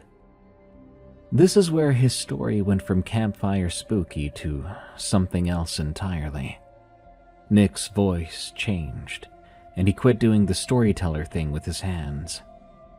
And then, about the worst part of the night, 3, 4 in the morning, it called me. "Called you what?" Aaron said. "It called my name, in my dad's voice." He poked the fire again. "Your grandpa was 300 miles away, sleeping in his bed. And yet I heard his voice coming out of those trees, only a few feet off from me. It said to me, 'Nicky, come help me with this.' So nonchalant. 'Come help me with this.'" Listening to his story, I felt goosebumps on my arm. Aaron had quit chewing entirely. "I'll tell you boys the only smart thing I did that whole trip. I didn't talk to it. I didn't answer it. I knew somehow deep down, like instinctually, don't talk to it. That if I did, something would start. Something bad.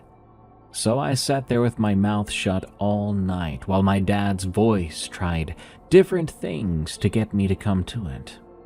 'Come help me, Nicky. I'm hurt.' Whatever, I thought. Then there were other voices I heard too. A buddy of mine, a girl I knew. It tried on different ones to see which made me budge, but none of them did. The moment the sun came up, first light, it quit. It gave up. And I immediately packed my things and walked out of there at a dead sprint. Then came the part he told like a punchline, and yet I never once found it funny. So I get to my car. There's a ticket on it from the police, and it's got a date. Apparently, I'd been in those woods 3 days. Not a single night, but 3 days. To me, it was one bad night and back home. But no, your grandpa had already called the sheriff about me. I really lost track of time, I guess. He laughed and shrugged. Anyway, that's my creepy story. There's weird stuff way back in the big woods, boys. The rule is you don't answer it. Never follow it either. And if you do that, it can't do a thing to you. It's all bark. I smirked and rolled my eyes at that terrible pun. We must have looked like two owls ourselves, though, at the end of that story. He took one look at our faces and absolutely died laughing, falling off the log sideways, saying, oh man, your faces," and it broke the spell. Inside 10 minutes, he had us laughing too, and the night rolled on into normalcy. Marshmallows and an argument about whether Blue Eyes White Dragon could beat Godzilla. He can. Then we went to bed.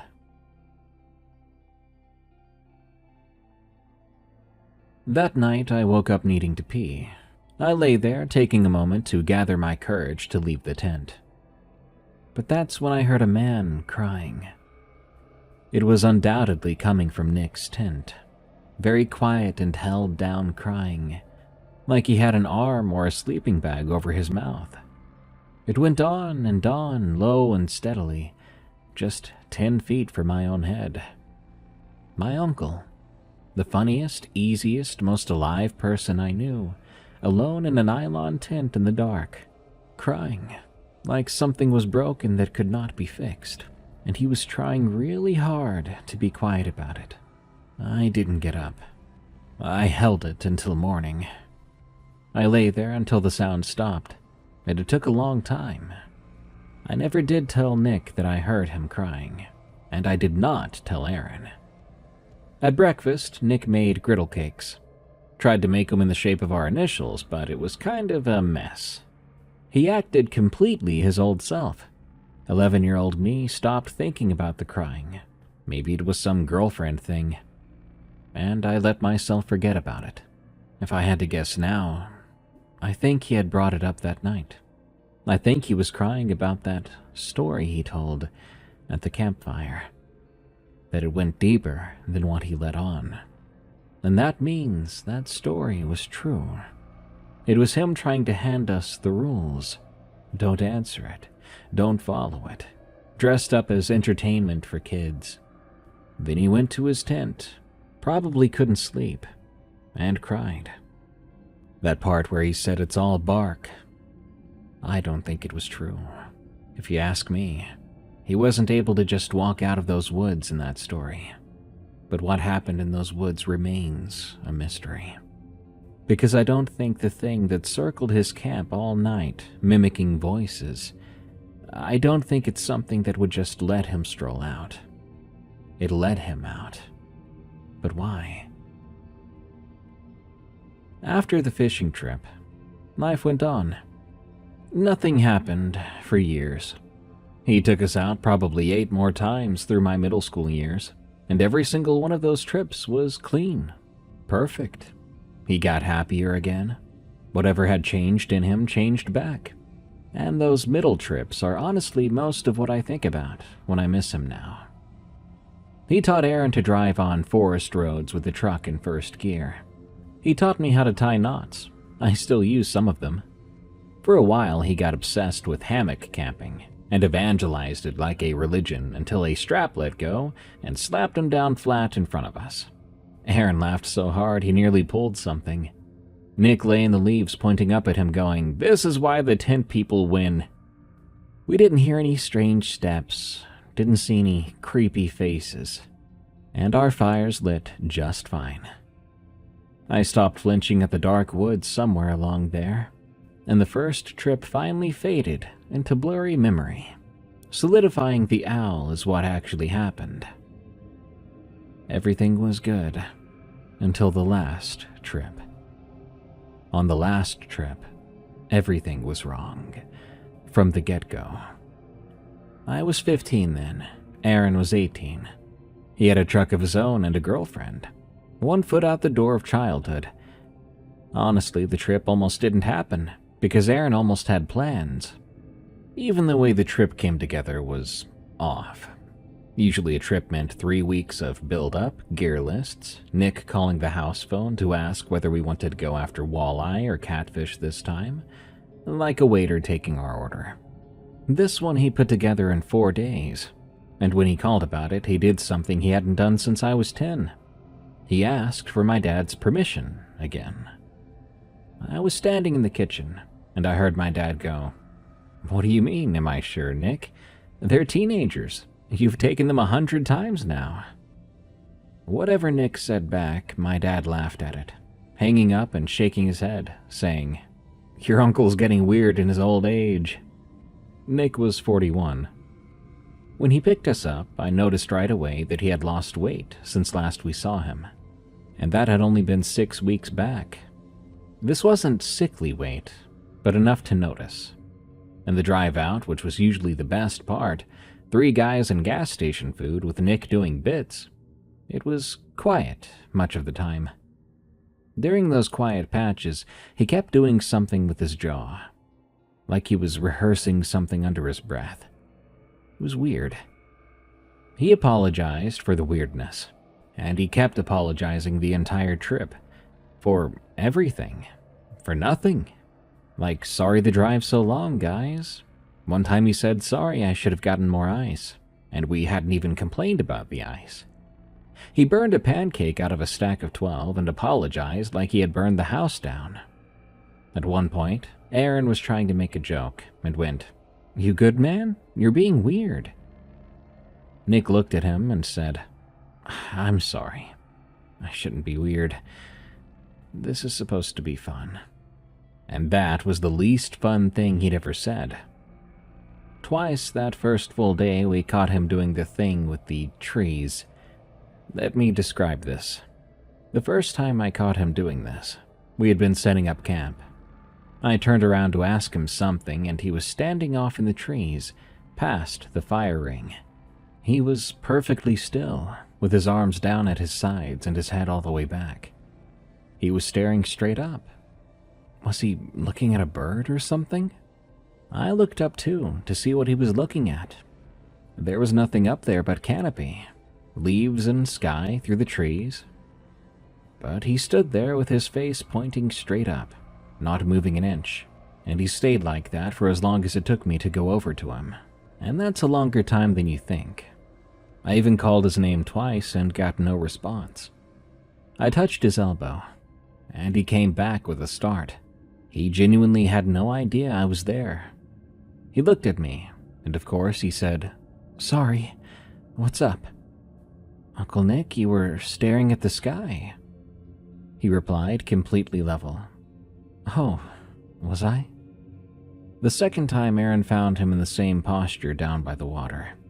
He had to shake him to get him to react, actually shake him vigorously. And after that, Aaron and I had a conversation behind the truck. "Something's wrong with Uncle Nick," Aaron said. "I know. Do you think it's like medical wrong or something? Should we go home?" Aaron replied, "He'd never let us. He'd say sorry over and over and guilt us into staying. Maybe he needs us here." We decided we would watch him. If it got worse, we'd make up a reason to leave in the morning. Aaron would say his girlfriend needed him or the truck at home needed something. I really wish we didn't decide to wait. Late in the afternoon, the 3 of us took the loop trail from the lake back toward camp for a walk. It was around a mile, and we fell into our usual order. Aaron way out front because he only had 1 speed, me in the middle, and Uncle Nick behind us. I could hear Nick back there the whole way. The trail was dry and loud, and his steps were right behind me the entire time. A steady crunch, crunch, crunch of an adult's weight. Close enough that twice I said something over my shoulder. Some nothing comment about a cool mushroom, and I got a grunt back. Just a mile of that. We came around the last bend into camp, and I froze. because there was Nick at the fire ring in front of us. He was crouched there with the coffee pot in his hand, looking up at us. He said, "There they are. What, did y'all take the long way?" I stared, slack-jawed.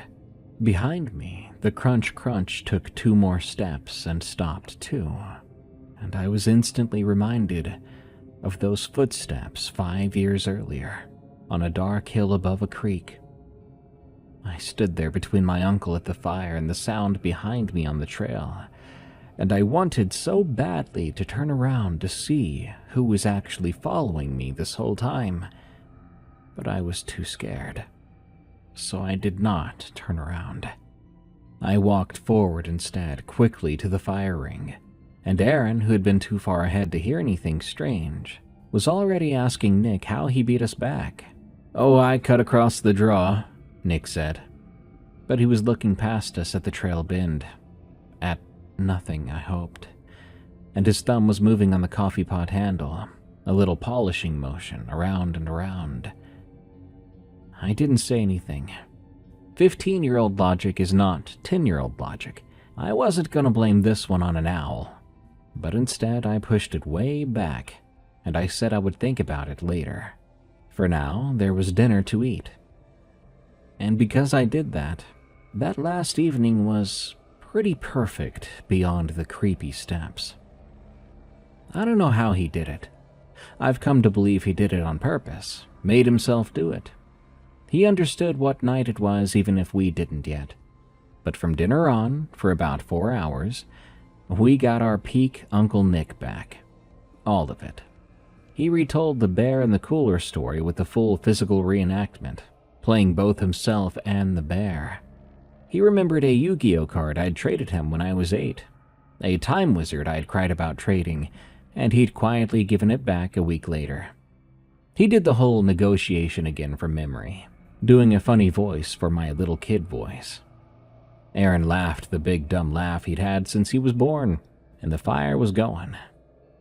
At one point, Nick looked at both of us for a second, smiling, and said, "You know, you two are the best things I ever did. And I didn't even do it. It was your dad. I just showed up after." We groaned and smiled. Around 11, we went to bed. Aaron and I were in the 2-man we'd shared our whole lives. Nick's 1-man was across the site, like usual. The last thing I heard as I fell asleep was Nick feeding the fire, the popping and shifting sounds of a big log, which was its own kind of lullaby back then. I woke up, though, at some point. Aaron was fighting with the tent. It took me a second to make sense of what was going on. He was up on his knees at the door in the dark. He had the zipper in his fist, pulling at it, yanking it back and forth in these short, violent jerks. The whole tent was shaking with it. He was cussing at it in a whisper. I looked up and said at him, "What the heck are you doing? I'm trying to sleep." Without looking, he said, "I've got to piss, and the zipper's stuck." "Just force it," I said. He grunted a few times as he kept trying, then said, "It's not stuck like stuck, it's stuck like being held there." From outside, close, maybe 5 feet from the door, we heard our uncle's voice. He said, "Boys, I need you to stop touching that zipper." Both of us went still. That was Nick's voice, but with all the joy sucked out of it. He sounded so emotionless.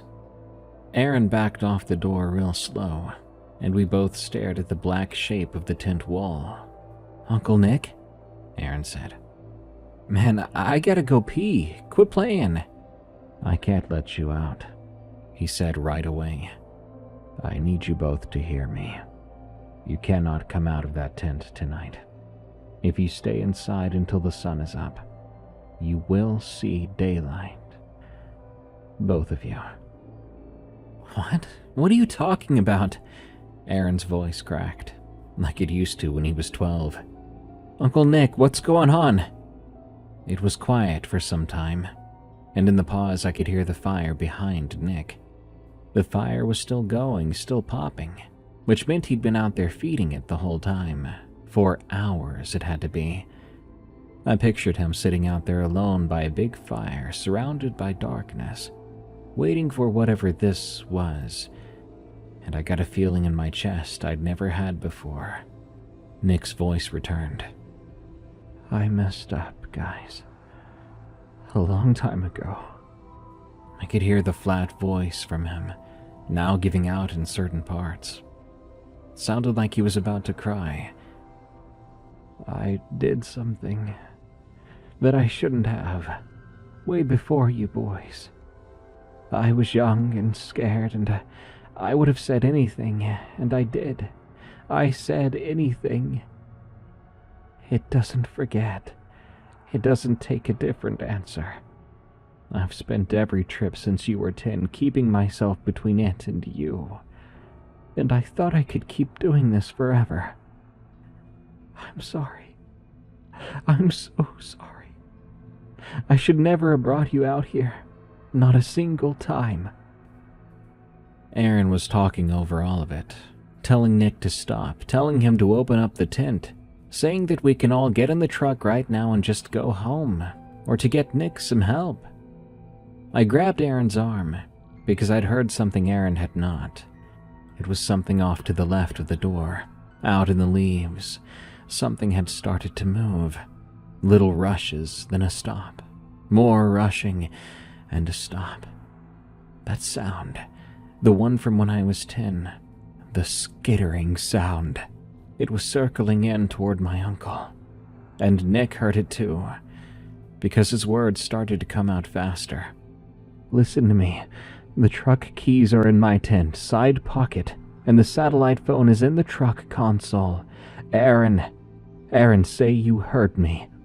I heard you, but whatever you hear tonight, whatever you hear in any voice, you do not answer it, and you don't open that door. It'll try. It knows everyone's voice. It'll use mine. If you hear my voice again tonight, after, it is not. His voice broke in half on the next word, and he began to cry, 5 feet away from us in the dark. It isn't me. You understand? It is not me. You tell your dad. And the skittering rushed. It came in one long burst from the left, so fast, it made everything I'd heard up to then seem slow. And it crossed the whole campsite, and it hit the back wall of our tent, the far wall opposite the door behind our heads, hard enough that the poles bowed in and cracked back, and the whole tent lurched. A stake ripped somewhere, and Aaron and I ended up in the middle of the floor holding on to each other like little kids. My uncle's voice, one last time from further away than it had been, said 5 words with a space between each one. Do not leave that tent. Then there was nothing. I mean nothing. No steps going away or steps at all, no skittering or struggle or voices. Even the fire sounds quit after a while, probably burned itself out with nobody feeding it. The woods went to that dead quiet that Nick had spoken of in his story, the kind that doesn't start back up. Aaron and I stayed still in the middle of that tent floor, gripping each other's arms. We didn't say one word for the remainder of the night. For hours. I'd hear him breathe. He was hearing me breathe. Every so often one of us would flinch at nothing, and the other one would grip harder. That was all we could do until the walls of the tent began to grow brighter. Then twice in those hours something walked the perimeter of the site, slow and on 2 feet, with a stride I knew as well as my own mother's footsteps, and neither of us moved. I bit my own hand, and that thing never spoke. Eventually it wasn't there anymore. When the tent wall was fully gold, backed by actual sunlight, the birds came back.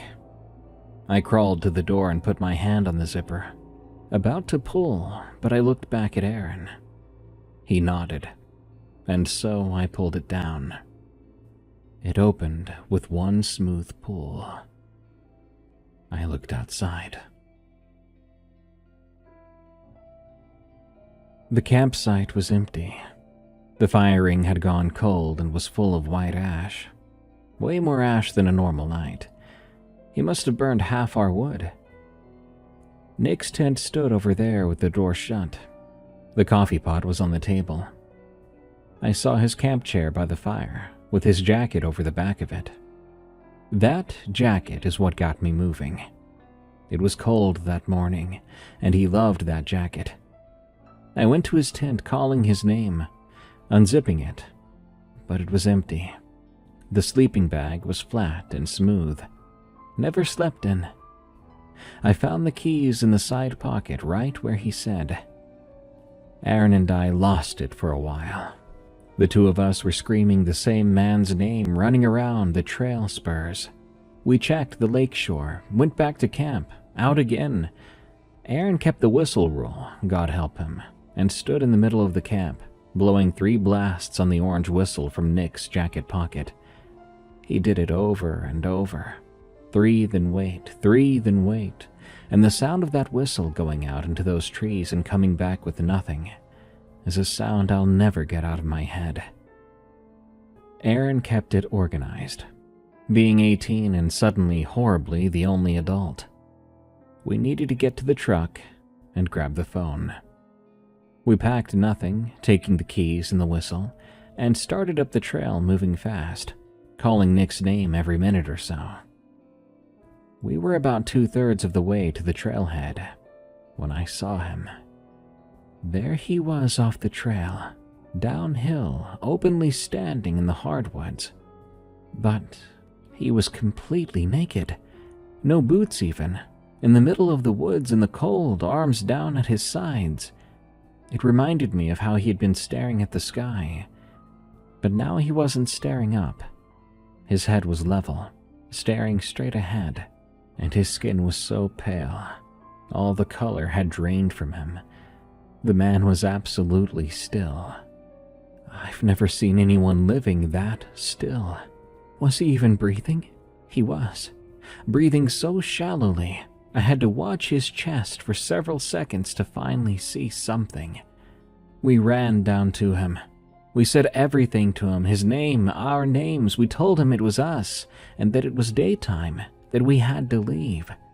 We even told him it was safe now, which we really had no business saying, because we had no idea what was going on, or if it was really safe. His eyes never once moved to us. Aaron took his own jacket off and put it around Nick's shoulders. Nick didn't help it happen, but didn't stop it either. When Aaron took his arm and said, "Come on, we're going to the truck," and pulled gently, nothing happened. My Uncle Nick did not move an inch. When I tried with his other arm, it was like trying to pull a parking meter. 160 pounds of my uncle was rooted to the ground in a stand of hardwoods, wearing my brother's jacket on his shoulders, eyes wide open. And the last thing we tried, I'm the one who tried it, was I got right in front of his face, an inch away, both hands on his face, and I said to him, "Uncle Nick, it's Danny. It's Danny, and you're okay. It's Danny." Nothing came to his eyes, but down one side of his face, while I held it, there came one tear, just the one. I've always wondered if it was just the cold making his eyes run, but I could never be sure. We left him there. It was the only call to make, but never in my life has it felt like the right thing to do. Aaron said we had to do it. There was no moving this man. We couldn't carry him half a mile uphill ourselves. We had to get to the truck. We had to call someone. Then we could come right back, with help, and he was right. So we ran. We got to the truck, unlocked it, and there was the satellite phone in the console. That ancient brick of a thing Nick had kept in every vehicle he'd owned, since before I could remember. And it had a charge. It worked. Aaron's hands were shaking so bad that I had to dial. Search and rescue came. Deputies, too. My dad drove a 3-hour drive and only 2. They found Nick exactly where we had left him, and how we had left him, standing there. It took 4 grown men to get him onto a litter, and not because he was fighting, but because he wasn't helping at all. The man stayed rigid, and they carried my uncle out of the woods like a statue. I watched it happen from the trailhead. My dad stood next to me, watching his little brother come up the hill on a stretcher with his eyes wide open. My dad made a sound I'd never heard him make. 1 syllable, and he put his hand on top of my head like I was a 5-year-old. The hospital kept him for 1 day, just 1. And you're not gonna like the reason any more than I ever did. There was nothing wrong with him. Nothing at all that they could find, not a mark on his body. He should have had some damage from the weather. He had apparently stood barefoot in 40-degree woods for most of the night, but his blood work was normal, all the scans too, and there wasn't a drug found in his body. By that afternoon, he was, in their words, responsive. He would look at you when you talked. He would nod or shake his head. He drank water when it was put in his hand. But he never spoke a word, not to the doctors or to my dad. When they asked him if he understood where he was, he nodded. And when they asked if anything had happened to him out there, he looked at my dad. Then he looked out the window. He was discharged the next morning into my dad's care. My dad took him home to his house, got him set up in his recliner with the TV on. Nick squeezed his hand, which everybody took for a good sign, and my dad ran out for groceries and to grab a change of clothes from our house. My dad was only gone about an hour and a half.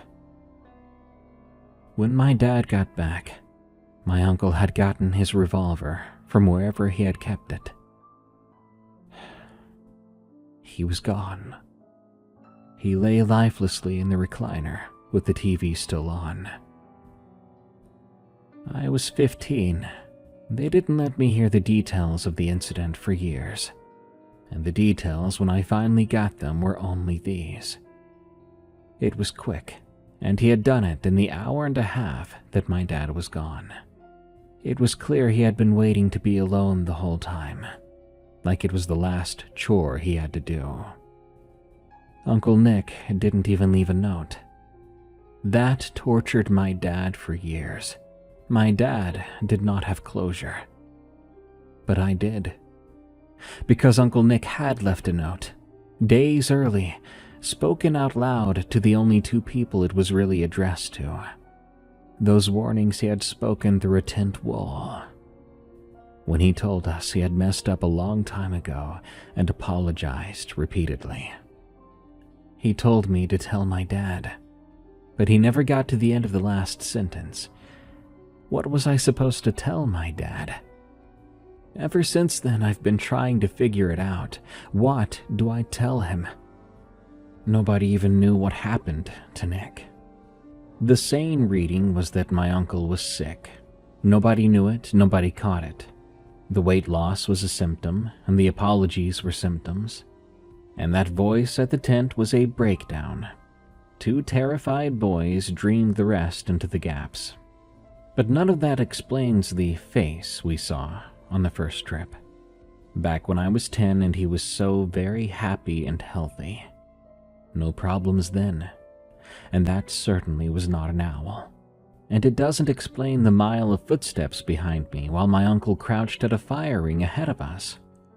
We decided to tell our dad everything that same week.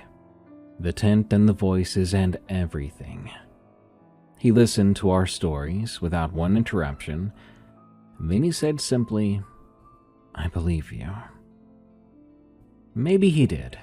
Maybe he knew that's what he needed to say so that his sons could get through this.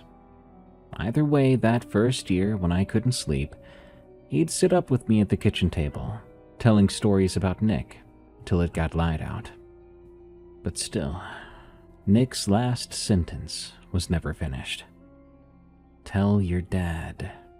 For years I assumed the missing end of it was an apology. Tell your dad I'm sorry. And I let it be that.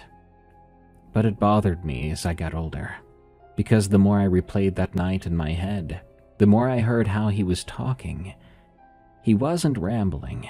He had been going through a list of things, where his keys were in the side pocket, get the phone, don't answer the voice, don't open the tent. Every item on the list was there because we would need it. And then he said, tell your dad. So that had to be part of the checklist as well. But how? So in my 20s, I began to ask questions. But I had to be careful. My dad didn't talk about Nick easily in those years. I'd get him going on the good stuff, the two of them as kids, then steer around the edges of the conversation. Like what Nick was like at 19 or 20. Did he always camp alone back then? My dad answered what I asked and nothing more. And this little dance went on for a long time. I was fishing for the right answer, but he would just let me fish. That is until one night in Dad's kitchen. Both of us were up late. My kids were sleeping in the guest room, and he set his cup down and said to me, "You always keep circling something. Just go ahead. Ask it." I felt a weight lifted off my shoulders. Did anything ever happen to Uncle Nick when he was 19? Camping alone, I mean. "You mean the time he got lost?" he said. He began to repeat the same story that Nick had told us, except from the outside, from Dad's perspective. He told us about the sheriff calling the house and my grandpa driving through the night. Nick's car was found sitting at a trailhead for 3 days with a notice on it under the wiper. Some search and rescue folks were about to go in after him when he came walking out on his own, at a dead sprint. That was already different from Nick's story. He said he came out, found a ticket, and drove away. Then my dad told me another part. He wasn't right after that. A couple of weeks went by and he still wouldn't talk about it. He hardly talked at all, really. One morning I got up about 4 for my shift, and he was standing out in the backyard. The image of Nick in those woods, standing there, still, popped into my mind. I knew what he was about to say. Yeah, he was just standing facing the trees. I went out there, wondering if he was sleepwalking, but he wasn't. His eyes were open. So I asked him, "What in the world are you doing out here?" Well, he looks right at me and he said, "It knows where I live now." He said I should not have said yes. I never knew what that meant. I was so taken aback by what he had just told me. I was 25 years old, had a new baby and a shift starting at 5. I told him he'd had a bad scare and a bad dream, and I told him he had to quit camping alone. I took him inside then and made some coffee. By the next time it came up, he was laughing about the whole thing. Lost track of time, he said, with a laugh. And it was good, really good to see him laugh like that. And I was so proud of myself, like I was the one that helped him get over it. But I think I was just the one that helped him hide it. I was a selfish idiot. I just wanted things to be normal again. My dad sat there staring at the table. Then I asked my next question. "You remember all those years he wanted to take us camping with him, right? And you would say he had to wait till we're older, wait till Danny's 10. I always thought it was just dad stuff, but was it just dad stuff?" He meshed his fingers together, still staring at the table, and laid his chin on top of them. Without looking at me, he asked, "Why do you think I kept telling him no?" "If you'd asked me back then, I'd have told you car wrecks or drowning. The stuff you call normal dad stuff, but that wasn't it. Every time he asked, and he asked for years, my little brother, best man I ever knew, asking to take my boys camping. Well, something in my gut sat up and said, not yet. I couldn't have told you why. I never put it together with me finding him out in the yard. Not once. I just kept saying not yet, and I did that for years. And then you stopped? Then I stopped. It had been so long. He was my Nick. You had turned 10. There was nothing to point at, and you can't run a family on a feeling. Turns out, you can't run one without it, either. He paused, and I took that moment to relay to him Nick's final message to us. And I asked him directly, what did that message mean? Why did he tell us, tell your dad?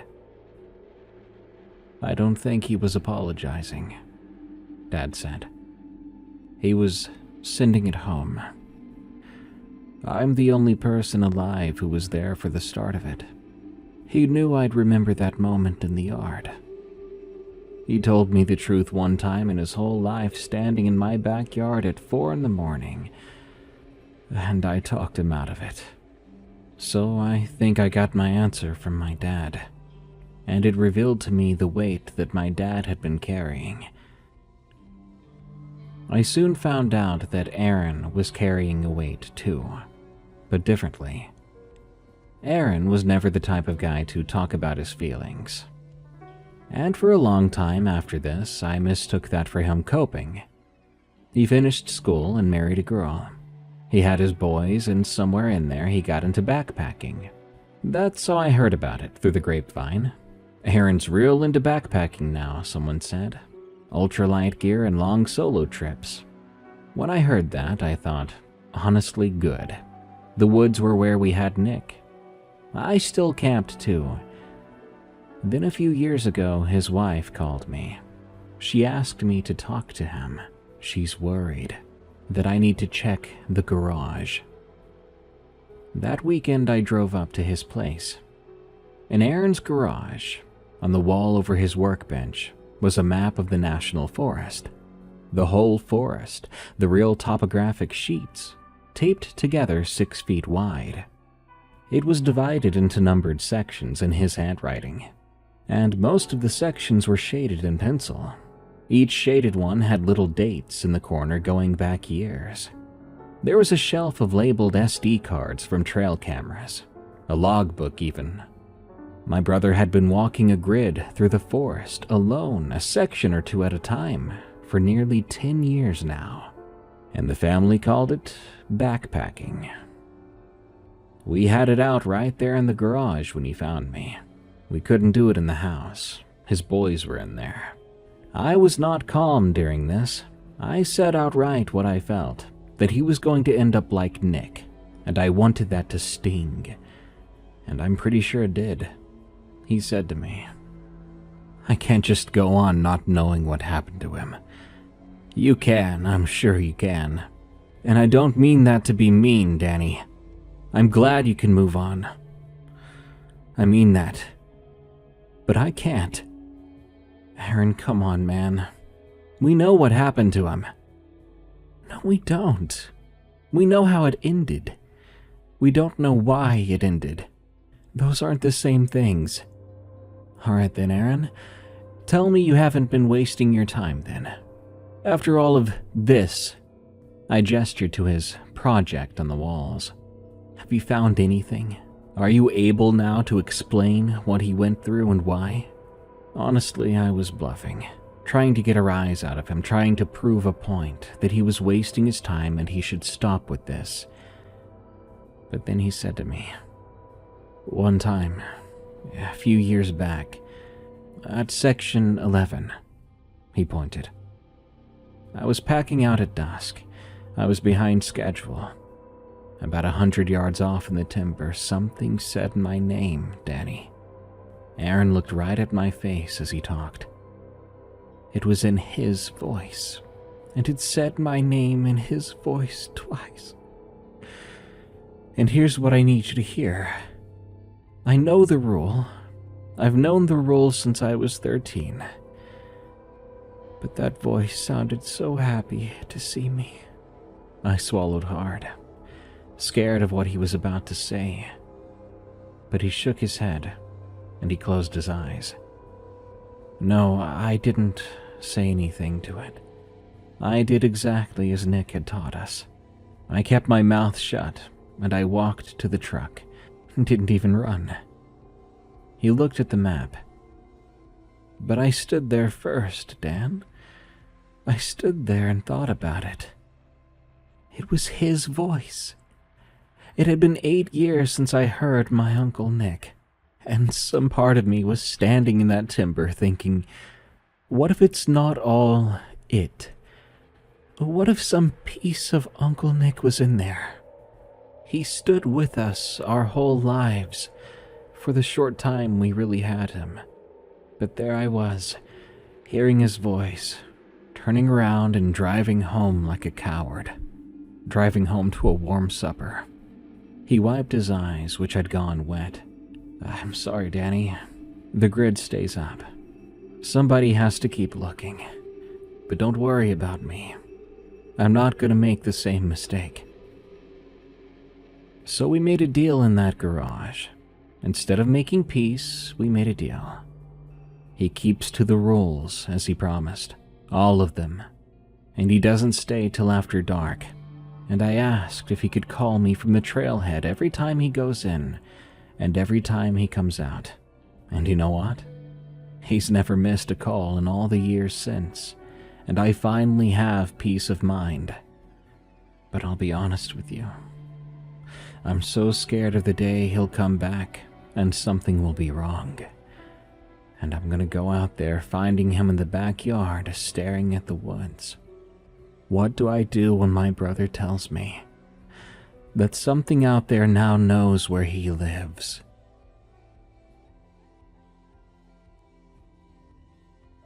Yeah, so to be completely honest here, there were parts of this story when I read it and did the dialogue that I started to tear up myself.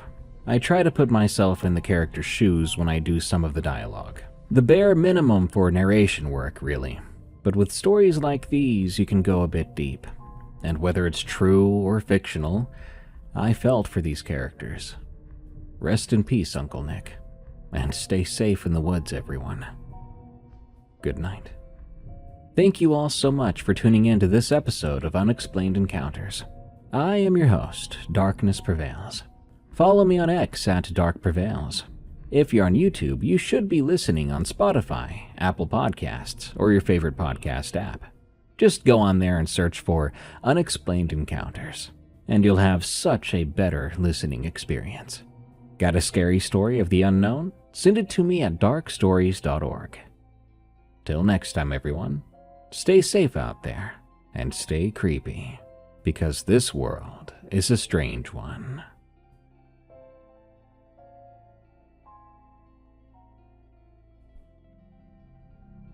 The first time I read Anansi's Goatman story, it scared the living daylights out of me.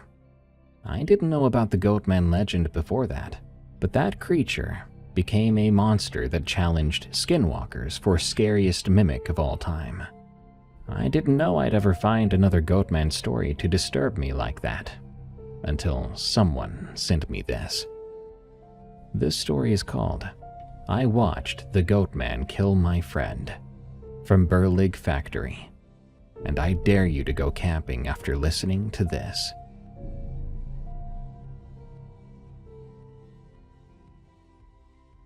I decided to write this story because of some news I recently heard. A few hikers went missing near the Patuxent Research Refuge.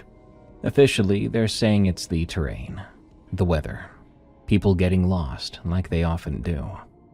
But I think it's something else. I know, because I was there 7 years ago, in those same woods, and I saw what they won't find in any search grid. I live in Oregon now. I haven't been back to Maryland since that weekend, and I haven't spoken to most of the people who were with me. We made an agreement, the 5 of us, that we wouldn't bring it up, that we'd get on with our lives and pretend it was nothing more than panic and exhaustion, tired, scared minds playing tricks on us in the dark. But at the time of writing this, people are missing out there, and I don't want to keep quiet anymore. It was October 2018, early in the month, before the leaves had really turned.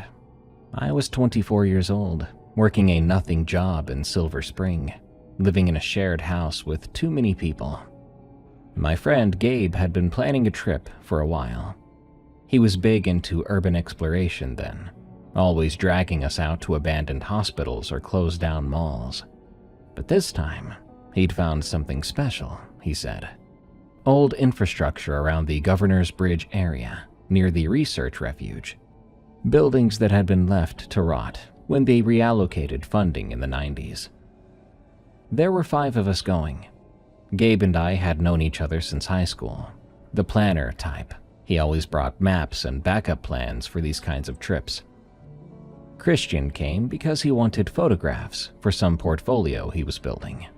He was a skeptical guy and did not believe in anything that he couldn't document, which should tell you something about what happened later. Terry was the one who kept everyone's spirits up. He told stories and jokes in equal rates. And Matthew, who I didn't know very well then, but who turned out to be the most sensible among us. A quiet guy. Competent, though. The plan was simple. Friday evening, drive out, camp somewhere in the woods near the refuge boundary, spend Saturday exploring the abandoned sites, then pack up Sunday morning. We found a spot off an old road, maybe a quarter-mile hike in. It was isolated, but not in a dangerous way. We could hear the occasional car in the far distance. Setting up camp took an hour. Gabe had insisted on proper gear, good tents, a decent cooking setup. By the time we had everything ready, it was fully dark. We built a fire and cooked some sausages, and we drank beer. It all felt exactly like it was supposed to feel. Like freedom, like we were getting away. It was Terry who brought up the Goatman. "You know, we're in Goatman territory," he said, poking at the fire with a long stick. He had that grin he always got when he was about to wind someone up. Christian groaned. "Not this again." "What's the Goatman?" Matthew asked. "A local legend," Christian said, before Terry could answer. "Creepypasta before creepypasta existed. Some guy with an axe who supposedly attacks teenagers in cars." "It's more than that," Terry said. He was enjoying this. "It's from the 70s, around Beltsville mostly. Some kids parking on Lover's Lane hear this sound, like metal dragging on the road. Then something hits the car. They drive off, screaming, and when they get to a gas station, they find axe marks in the roof. Deep ones. And hair, too. Thick, brown hair. Goat hair." "Bullcrap," Christian said. "Probably," Terry agreed. "But there's a lot of stories from around here. Things people saw near the Agricultural Research Center. Some folks said it was an experiment gone wrong. Half man, half goat. Others said it was older than that. Something that lived in these woods before there were any research centers at all. And now it wanders around with an axe attacking horny teenagers," Christian said. "Very plausible." We laughed. Even Matthew laughed. It was the right kind of story for a night in the woods. Scary enough to give you a little thrill. Stupid enough that you didn't actually believe it. The fire burned low. We talked about other things. And then around midnight, we turned in. I remember that first night because of how normal it was. I slept fine. If I heard anything unusual, I just don't recall it. The woods were dense and the sounds carried in a weird way. Sometimes you'd hear something that seemed very close that was probably half a mile away. But that's just how the woods are. That's just darkness and your ears adjusting. Saturday morning was clear and cold. We had coffee and instant porridge. Then we broke camp partially. We left the tents up, but secured everything else. Then we headed out to explore. The old sites were better than we'd hoped. There were these concrete bridge supports covered in graffiti, and a crumbling park service building with the roof collapsed in. There were equipment sheds with rusted machinery still inside. Christian was happy, taking photos of everything. We climbed things we probably shouldn't have climbed, and explored buildings we probably shouldn't have entered. It was exactly what we wanted, and why we came out here in the first place. By late afternoon, we were hiking back towards camp, following this trail along the refuge boundary. That's when Christian spotted it. A building set back from the path, barely visible through overgrowth. An old research station, he thought. He wanted to photograph it before we lost the light. "We should head back," Gabe said, checking his phone. "It'll be dark in 40 minutes. 20 minutes, Christian said. "Just let me get some shots. This is perfect." We debated it. In the end, we went. It was close enough, we thought. We could make it. The station was half collapsed, concrete walls thick with ivy and moss. It looked like it had been abandoned for decades, though it couldn't have been. The refuge had only been established in the 30s, and this building looked more modern than that. 2 stories, or what remained of them, windows like empty eye sockets. "Great light," Christian said, already framing shots. We poked around while he worked. The building was more intact than it looked from outside. You could still get into some of the ground floor rooms, though the upper level was basically gone. There was debris everywhere, broken glass, chunks of concrete, water damage, animal droppings. Matthew was the one who mentioned the smell. "Something died in here," he said. He was standing near a doorway that led deeper into the building. "It smells wrong." He was right. It was that wet fur smell, thick and organic, mixed with something sharper. I didn't want to go closer, but Christian did, camera raised. "Jesus," he said, and stopped. We crowded behind him. The room beyond the doorway was larger than the others. Might have been a laboratory once, and there was evidence someone had been living there, or something had. Not a homeless camp, it wasn't that. There were no sleeping bags or discarded food containers, no needles or bottles. What there was, though, there were bones. Animal bones. Too big for rats, but too small for deer. They almost looked arranged somehow, though I couldn't tell you the pattern. They were piled in corners, broken open for the marrow. And hair, clumps of it, matted and dark, stuck to the walls and scattered across the floor. The walls themselves had marks in them, deep scratches in the concrete, gouged out like something had been sharpening claws. We should go," Matthew said. Christian was still taking photos, but his hands weren't as steady as they were before. "We should go right now," Matthew said again. That's when I noticed how dark it was getting. The light had that golden going gray quality that means you've got about 15 minutes before you're in real twilight. We'd been there longer than we should have been. We left in a hurry. Christian took a last few shots of the exterior, and then we were walking fast back along the trail, nobody doing much talking. The woods were getting that pressed-in feeling they get at dusk, when all the space between the trees seems to shrink. Everything felt closer than it was before. Terry made a joke about us running away from nothing, but it fell flat, and we walked faster. I started to feel something then, like I was being watched. A sense that something was very wrong, that you can't name, but your body understands perfectly well. I kept wanting to look behind me, But I didn't. None of us did. I think because we all sensed that if we looked back, we might see something we didn't want to see.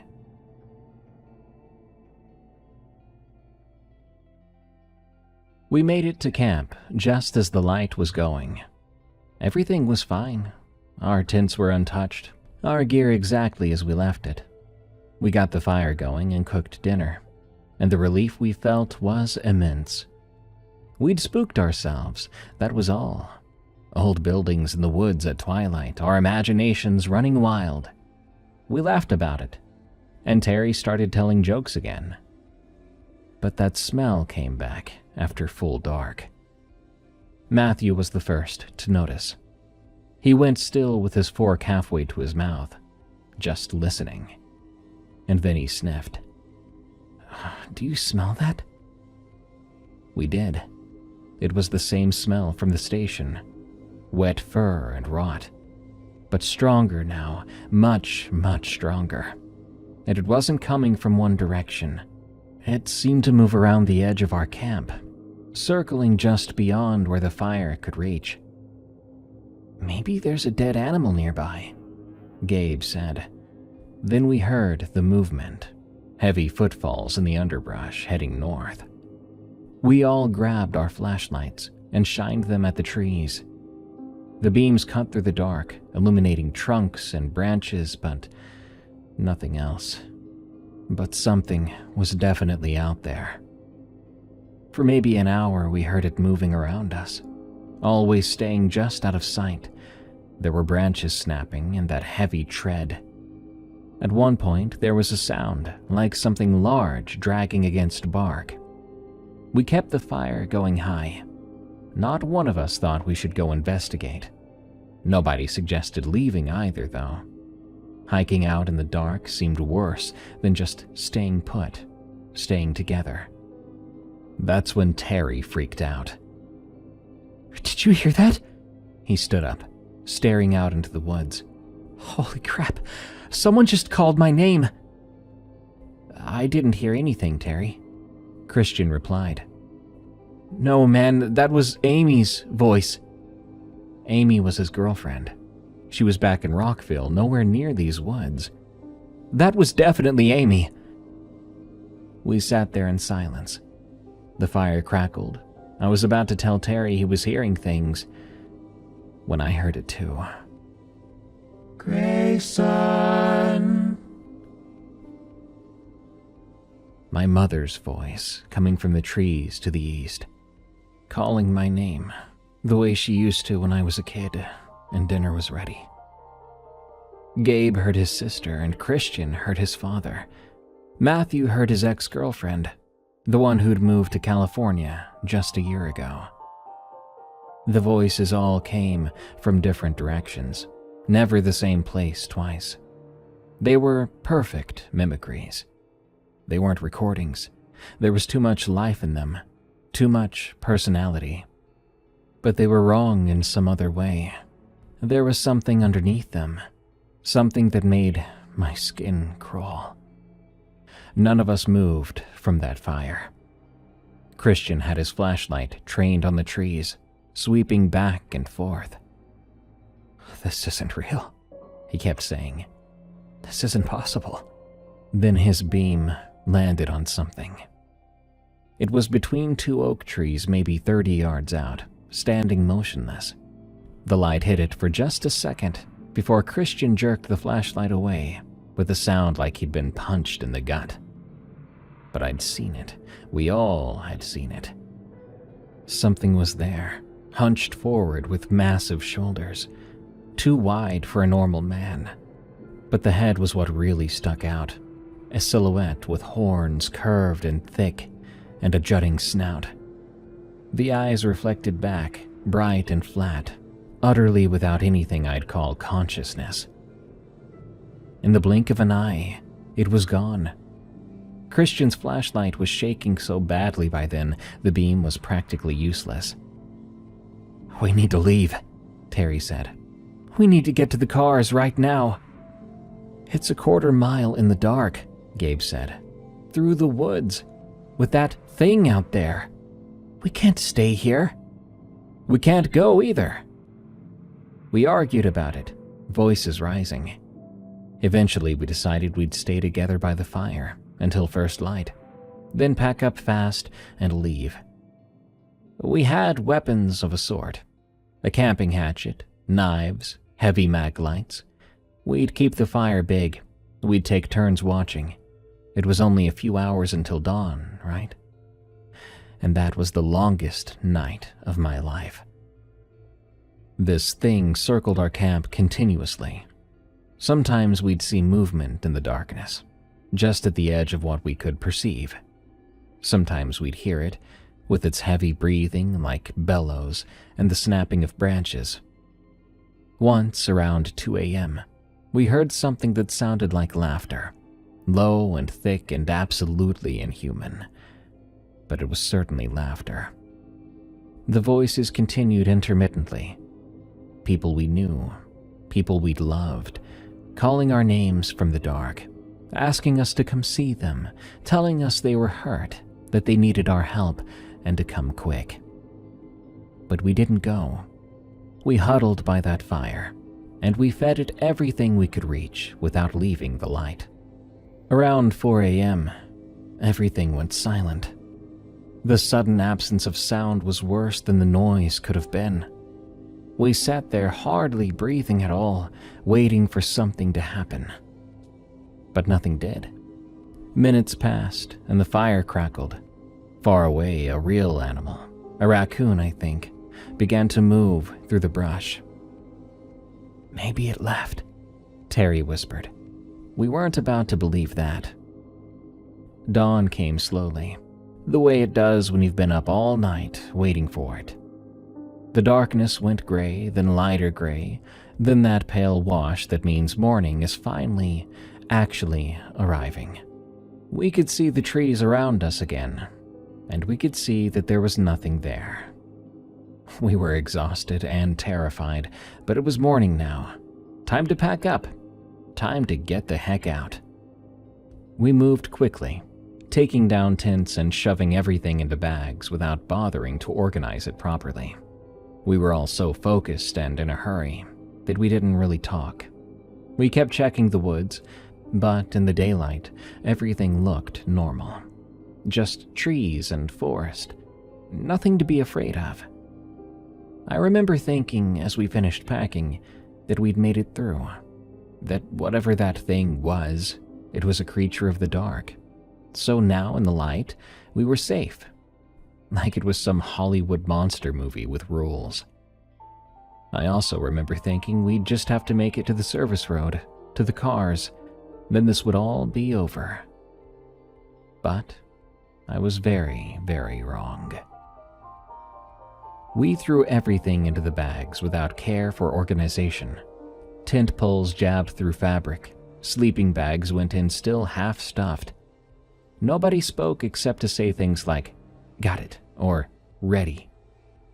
We moved as a unit, constantly checking the trees around us, though in the morning light there was nothing to see. The hike out felt longer than a quarter mile. None of us wanted to be last in line. We kept bunching up and practically walked on each other's heels. Eventually, we forced ourselves to spread out a bit, but then we ended up bunching up soon after. Still, the woods were just woods in the daylight. There was bird song and sun coming through the leaves, a chipmunk scattering away from the path. Normal, so beautifully normal.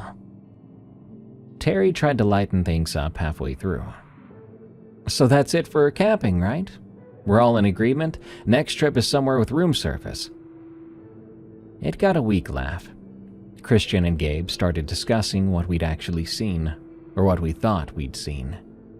The silhouette, the horns. It could have been a deer, Christian suggested. At worst, it could have been someone screwing with us, Gabe said. Matthew kept quiet. But then Matthew was always quiet. We reached the service road, and there were the cars, exactly where we'd left them. Gabe's SUV and Christian's sedan, covered in pollen and tree debris but otherwise untouched. The sight of them was absurdly reassuring. metal and glass and modernity. We loaded the gear quick, shoving bags into trunks and back seats. I remember that moment clearly. We were about to get in. I had my hand on the door handle of Gabe's SUV, and I felt that wash of relief too. We'd made it, and whatever that thing was, it was behind us now. We would just drive away, and this would become one of those stories you tell at parties, embellishing it a little more each time, until even you're not sure what really happened. I then did a mental count of the gear, making sure we hadn't left anything. Tent, sleeping bags, cooking equipment, cooler. Then I counted the people. 5. Gabe, Christian, Terry, Matthew, me. 5. That was right. That was the number that had come out here on Friday. But something was wrong. I stood there with my hand on the door handle, trying to figure out what was bothering me. Sleep deprivation, I told myself. Stress. We'd been up all night, scared out of our minds. Of course I felt strange.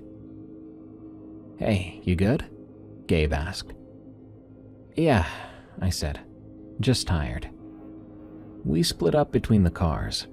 I rode with Gabe and Terry. Christian and Matthew took Christian's sedan.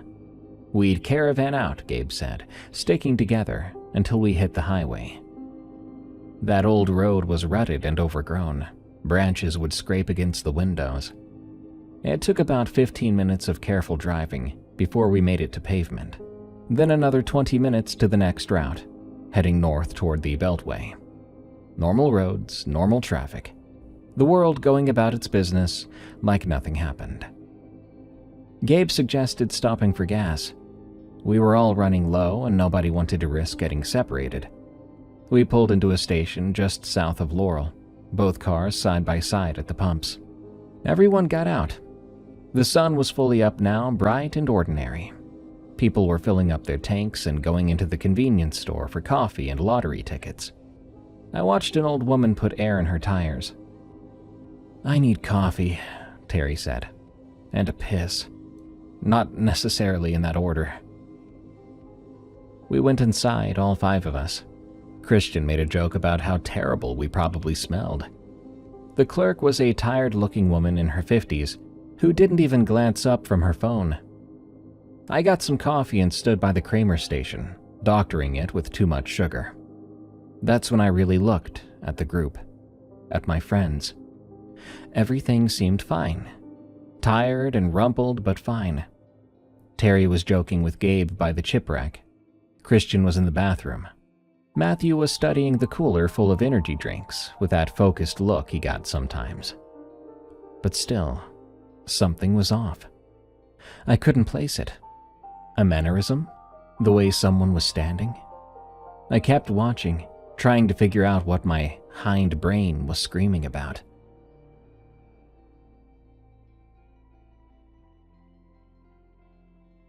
Back outside, pumping gas, Christian suggested breakfast. "We should probably eat something real," he said. "Make sure everyone's actually okay before we all head home." There was a diner just up the road. We agreed to it easily. All of us were hungry and none of us wanted to be alone yet, I think. We followed each other there, 3 minutes away, pulling into the parking lot. It had that chrome and neon aesthetic that promised mediocre food and strong coffee. Inside, we took a booth near the back. We ordered eggs and pancakes and hash browns. The normalcy of everything was overwhelming. Menus and laminated tables and a waitress who called us hun. Less than 2 hours ago, we'd been in the woods, being stalked by something that shouldn't exist. Now we were in a diner, enjoying eggs and pancakes. We talked. Small talk at first. How terrible each other looked. How much sleep we would need to feel human again. Then, inevitably, we talked about what happened. "I kept thinking we overreacted," Christian said. "I mean, we saw something. But in the dark, with flashlights, your mind fills in the blanks. It could have been..." "It wasn't a freaking deer, Christian," Terry interrupted. "I know what deer look like. I'm not saying it was a deer. I'm saying maybe it wasn't what we thought it was. And the voices? Gabe asked quietly. Nobody had an answer for that. Matthew had been quiet, working through his eggs methodically. Eventually, he said, "The worst part was when we heard it circling the camp, when Terry was on watch, and it got close to the tents." I looked up from my coffee. When was that?" I asked. "Around 1, maybe? 1:30? When you and Gabe were sleeping, and Terry was keeping watch." "Matthew," I said slowly, "you weren't at the camp at the time. You went to get water from the creek." "No, I didn't," he said, smiling. "I was right there." "No, you went to refill the bottles. You were gone for like 10 minutes. We were worried about you." The smile didn't waver. "I think you're misremembering. I was there the whole time." I looked around the table. Gabe shrugged. He'd been half asleep. He hadn't seen. Christian looked confused, and Terry was frowning, trying his best to remember. "Pretty sure you were there, man," Terry said to Matthew. But I knew Matthew had gone to the creek because I'd watched him leave myself. Watched him walk into the dark with the empty water bottles, terrified he would never come back. I looked at Matthew carefully now. Really looked. It was Matthew. Same face, same build, same clothes he'd been wearing yesterday. He even sat the same way and was slightly hunched over his food. Everything was right, but everything was wrong. "Excuse me," I said, and I slid out of the booth. I headed to the bathroom. In the mirror, I looked like crap. Dark circles, pale skin, hair sticking up all over. I ran some water and splashed my face, trying to think more clearly. 5 people had gone into those woods. Me, Gabe, Christian, Terry, Matthew. 5 people were at this diner. The math was right. So why did I feel so wrong? I counted again. In the bathroom, me. At the table, 4 others. 5 total. That was correct. So why were my hands shaking? When I came back to the table, everyone was still eating and talking. I slid into my seat and just watched, trying to figure out what my instincts were screaming about. Matthew picked up his fork. I raised an eyebrow. He held it the way a child would hold it, overhand. It was a small thing to notice. Maybe he'd always held his fork that way and I'd never noticed before. Then he smiled at something that Christian said, and the smile seemed a bit too wide. And his eyes. There was something in his eyes that wasn't quite right. Not obviously wrong, but off. I couldn't help myself. "Matthew," I said, "you remember that concert we went to in Baltimore? What was that band's name?" He looked at me. "Which concert?" "The one at the Auto Bar, 2 years ago. You spilled beer all over yourself." "Oh, right," he said. "That was, God, I can't remember the name. An indie rock band?" "Yeah. Local guys, right?" Matthew and I had never been to a concert together. We barely knew each other before this trip. He was Gabe's friend from work. "You're not Matthew," I said. The table went silent. Everyone stared at me. "What?" Matthew said, still smiling. "You're not Matthew." Gabe leaned forward. "Dude, what are you talking about? Have you gone insane?" "That's not him. That is not Matthew." Christian put his hand on my arm. "Man, you've been up all night. You're exhausted. We all are." "Look at him," I said. "Really look at him." They looked. They saw Matthew, tired and confused, watching me, concerned. "I think you need some sleep," Terry said quietly. "Maybe we should take you to—" "Matthew and I have never went to a concert together," I said. "That was a test, and he answered it. Maybe he just went along with it because you sounded so sure, Gabe said. I looked at Matthew, just looked at him, and he looked back, still smiling a too wide smile. Where is he? I asked. What did you do with the real Matthew? Oh God, man, I think you're having some kind of episode, Christian said. His hand was still on my arm trying to anchor me. Last night was screwed up, yeah, but we're all screwed up. But Matthew's right here. But I was certain now. The thing from the woods was sitting across from me, wearing Matthew's face. I need air, I said, and I pulled away from Christian. I slid out of the booth and walked fast toward the door. Outside in the parking lot, I leaned against Gabe's SUV, breathing hard. What was I supposed to do about this? Scream, "Help me, my friend's been replaced!" Everyone would think I'm insane. Maybe I was insane. But if I wasn't, if that thing was really in there pretending to be Matthew, then the real Matthew was still in those woods. Hurt, or worse. The diner door opened. All four of them came out, walking toward me carefully, like I was a rabid animal. Hey, Gabe said gently. Let's talk about this. You need to see a doctor, Christian said.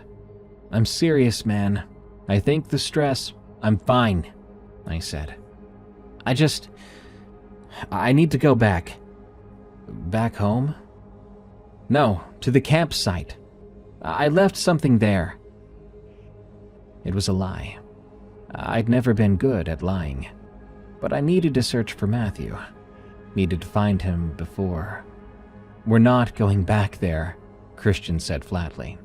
No freaking way. Then I'll go alone.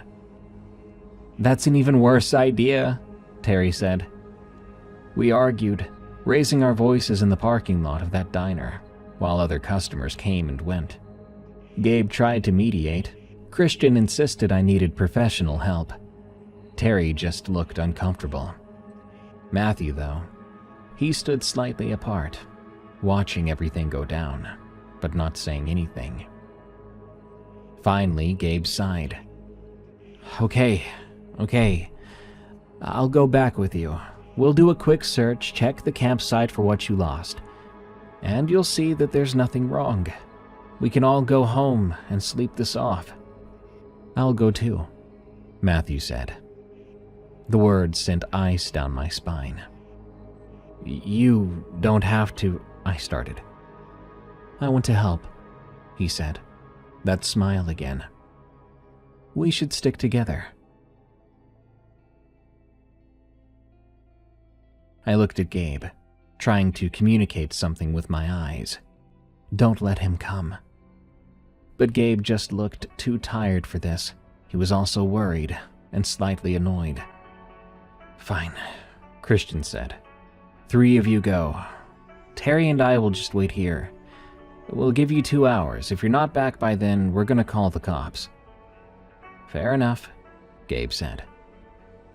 So that was it. 3 of us would go back to those woods. Me, Gabe, and the thing pretending to be Matthew. We got in Gabe's SUV, me in the front passenger seat, Matthew in the back. Gabe started the engine. This is a waste of time, Gabe muttered, pulling out of the parking lot. There's nothing at that campsite. I watched Matthew in the side mirror. He sat very still, his hands folded in his lap. He looked out the window at the passing scenery. I knew 2 things with absolute certainty. That wasn't Matthew, and whatever it was, I was about to be alone with it in the woods. The drive back to that old road took 25 minutes. Neither Gabe nor I spoke much. Matthew said nothing at all. When we pulled onto the rutted dirt road, heading back toward where we'd camped, my stomach turned. Gabe parked near where we'd parked before. We got out. The woods were completely silent. Let's make this quick, Gabe said. What did you leave? I couldn't remember what I'd claimed to have left, if I claimed anything at all. My mind was blank. Behind us, Matthew smiled. "Lead the way," he said softly. And we walked back into the trees. The hike back to the campsite was worse the second time. Gabe kept asking what I'd left behind, and I kept giving vague answers. "My backpack," I said. "Important stuff in it." He didn't push, but I could feel his frustration building. Behind us, Matthew said nothing. I kept turning to check on him. He was always there, maintaining the same distance, the same calm expression on his face. He was in no hurry, not worried one bit. We reached the campsite around noon. The fire pit was cold, full of white ash. Our footprints from the morning were still visible in the soft earth, but there was no sign of anything else. No sign of Matthew, the real Matthew. "Okay, where is it?" Gabe said. "What did you leave?" "I need to search around here," I said. "Can you help me look?" "Look for what?" "Just help me." He sighed but started walking the perimeter of our old site. I peered into the woods, looking for Matthew. Behind me, the other Matthew stood very still, watching. "I'm gonna try further in," I said, pointing toward where we'd run from last night, toward where we'd seen the thing between the trees. "This is insane," Gabe said, but he followed. We pushed deeper into the refuge, off the trail now, moving through undergrowth. I kept my eyes open for Matthew, any sign or trace of him. Gabe was getting more irritated with each passing minute. This Matthew followed behind us like a shadow. I then found tracks in a patch of soft ground near a fallen log. They looked like large cloven hoofprints, pressed deep into the ground. Pretty recent. The edges were still sharp, not eroded by weather. "Look," I said to Gabe. He crouched down, studying them. "These are... what are these?" "You know what they are." The tracks led deeper in, toward a steep slope I hadn't noticed before. The ground dropped away suddenly, a ravine maybe 20 feet deep, thick with brush and vines.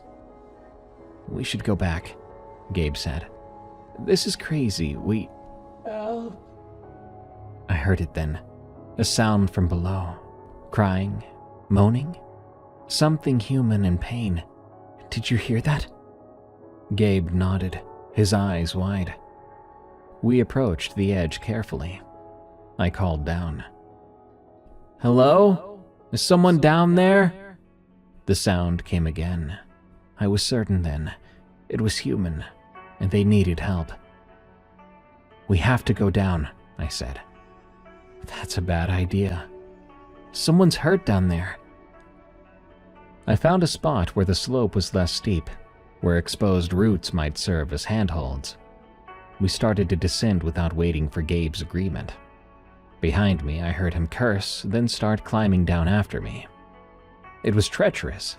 Loose soil, roots that gave way under your weight, branches that scratched and grabbed. I slipped twice, barely catching myself. But I made it to the bottom, landing in ankle-deep leaf litter. The sound was closer now, to my left, hidden in heavy brush. I pushed through, and I found him. Matthew. The real Matthew. He was partially buried in leaves and debris, his leg bent at a bad angle, his face gray with pain and exhaustion. But his eyes were open and alert. When he saw me, something like relief flooded his face. "Thank God," he whispered. I thought it would come back." Gabe crashed through the brush behind me, taking one look at Matthew and going completely pale. "Jesus Christ, what happened?" "It took me," Matthew said. His voice was barely there. "Last night, During my watch, I was away from the fire for a minute, getting water. Something grabbed me from behind and dragged me away. I couldn't scream. My leg. I looked up at the edge of the ravine. The other Matthew was standing there, looking down at us, not moving to help, not calling out to ask if we'd found anything, just watching. I watched as the figure's posture began to shift, subtle at first, the shoulders broadening, the spine curving forward, the proportions becoming all wrong. "Gabe," I said quietly, "look up there."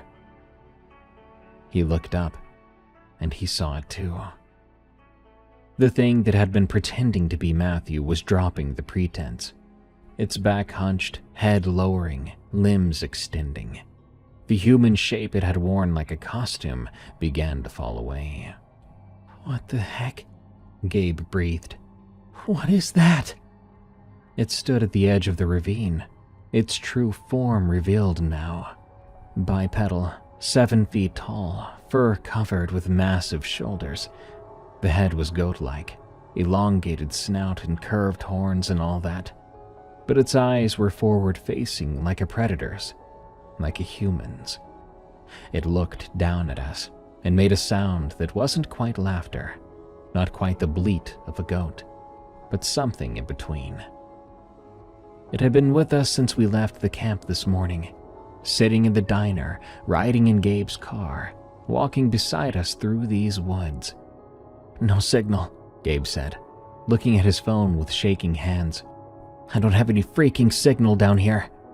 The goat man started descending the ravine, slowly, taking its time because it knew we were trapped. "We have to move. We need to go somewhere now," I said. Gabe and I pulled Matthew up, supporting him between us. His leg couldn't take any weight. He bit back a scream as we started to move, crashing through the undergrowth along the ravine bottom. Behind us, the thing followed. Not rushing. These were its woods, its territory. It knew every inch. The ravine opened up into a wider creek bed. We followed it, desperate for any path that led out. Matthew was in bad shape. His breathing was shallow and his weight became heavier between us. We were slowing down. "We can't stop," Gabe panted. "Keep moving." The creek forked ahead. One branch seemed to curve back toward the interior of the refuge, darker and more overgrown. The other looked slightly more open, might lead out toward the roads. We took the open one, staggering along it for 10, maybe 15 minutes. Matthew's head lolled against my shoulder. Then I realized we'd chosen wrong. The trees were getting denser. There were no signs of trails or roads, no signs of traffic. We were heading deeper into the refuge, not away from it. "Gabe," I said, "we have to go back." He was about to answer when we saw it. Ahead of us, blocking our path, stood the goat man. It had circled around, herded us deliberately. This wasn't a chase.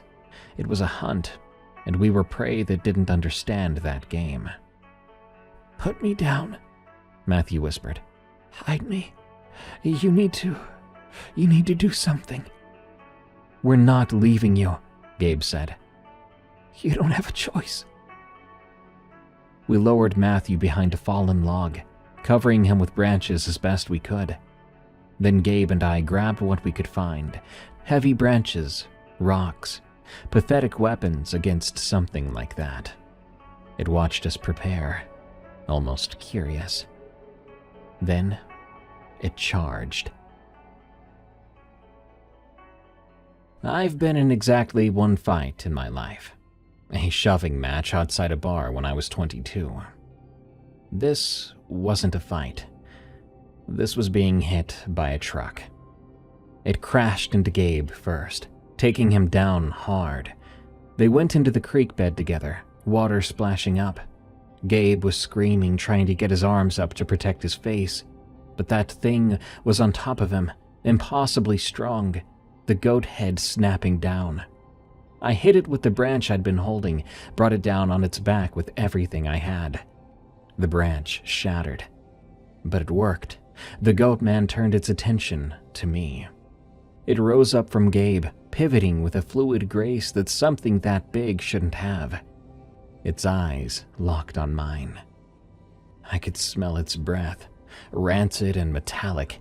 Something animal, something ancient. I could see its teeth.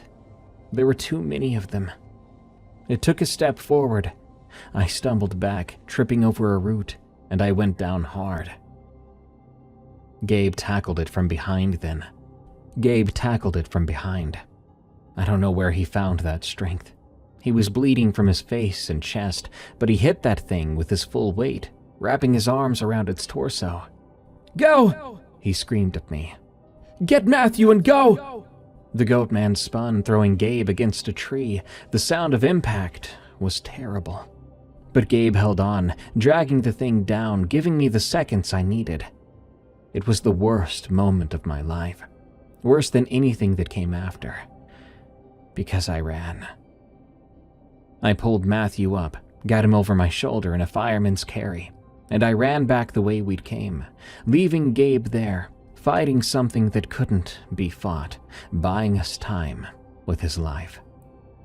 Behind me, Gabe's screams cut through the woods until they stopped. There was only silence then, and then the sound of heavy footsteps. It was coming. I crashed through the underbrush, Matthew's dead weight nearly pulling me down with each step. My lungs were on fire, my legs were shaking, and still I ran. The creek bed, then the fork. Back the other way now, the way we should have gone in the first place.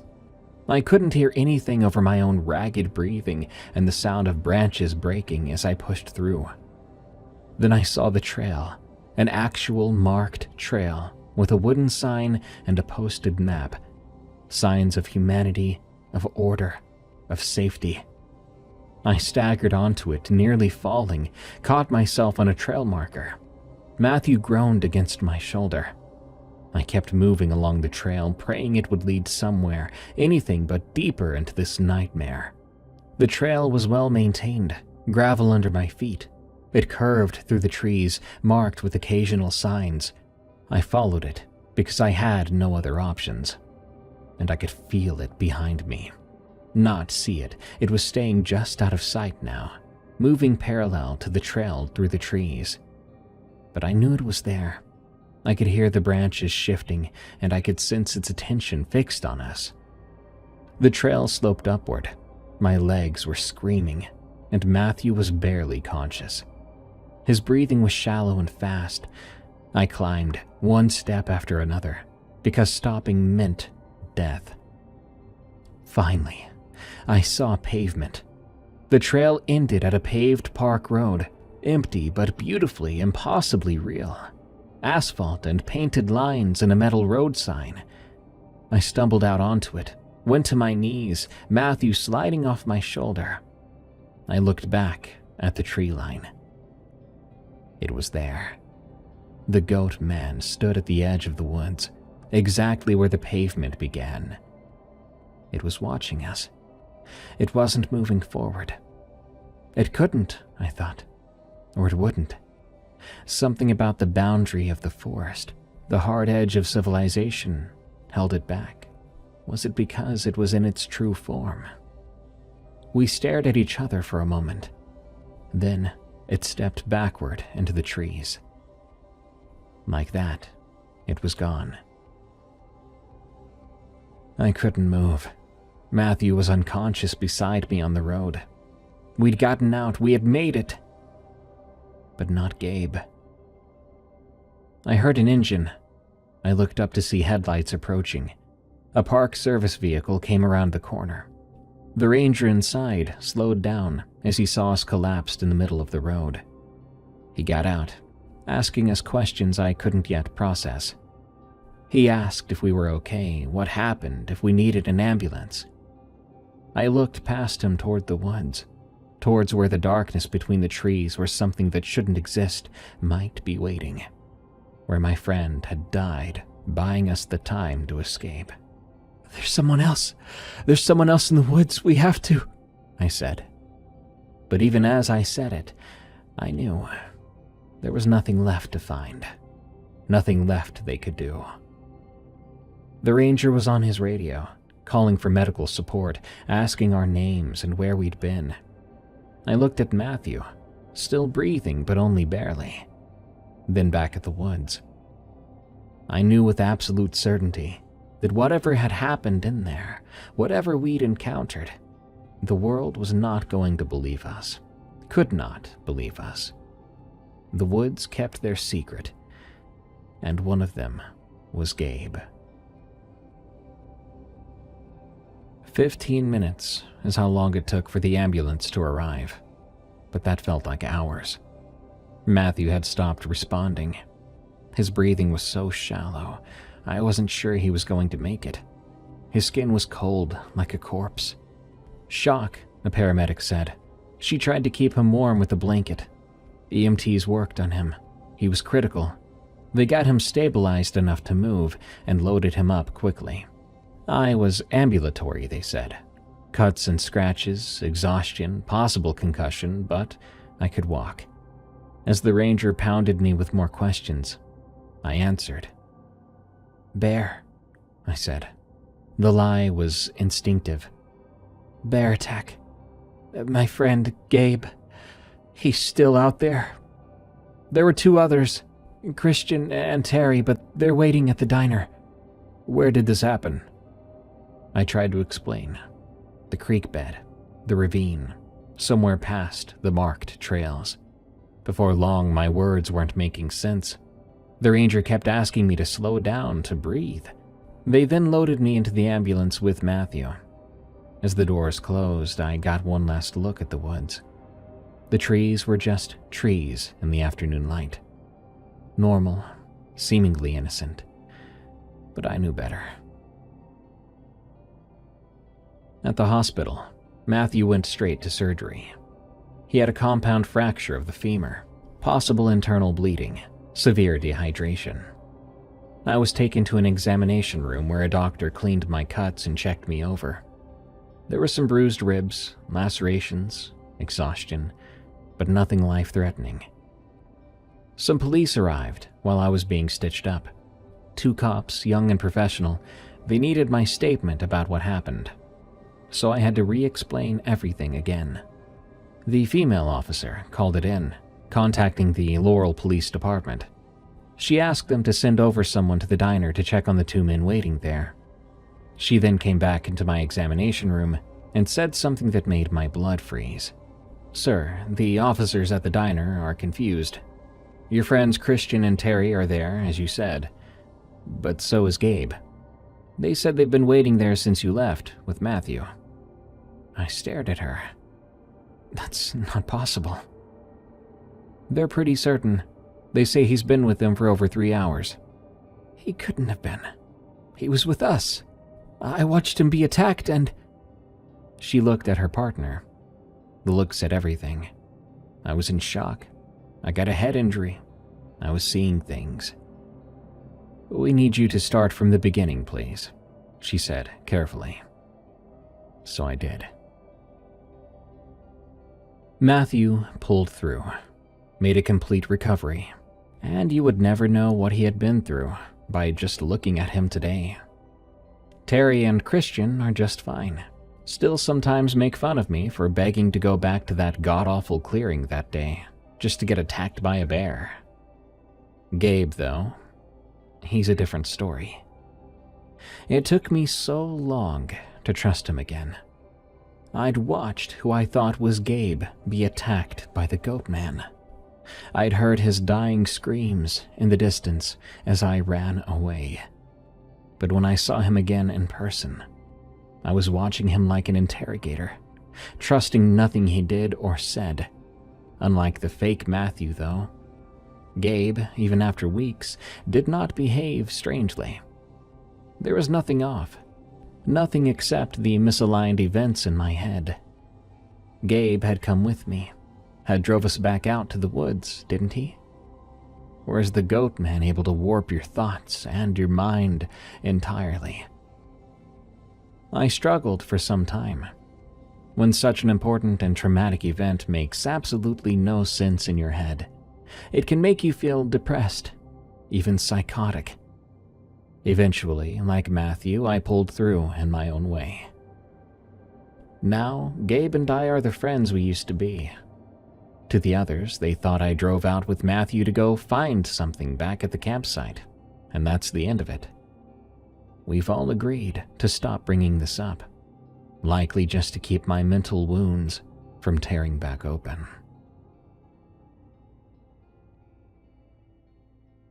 It's stories like this that give me hope that a creepypasta renaissance might one day be upon us.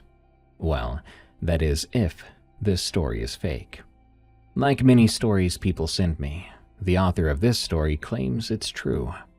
If it is, I hope you find peace from these horrible events.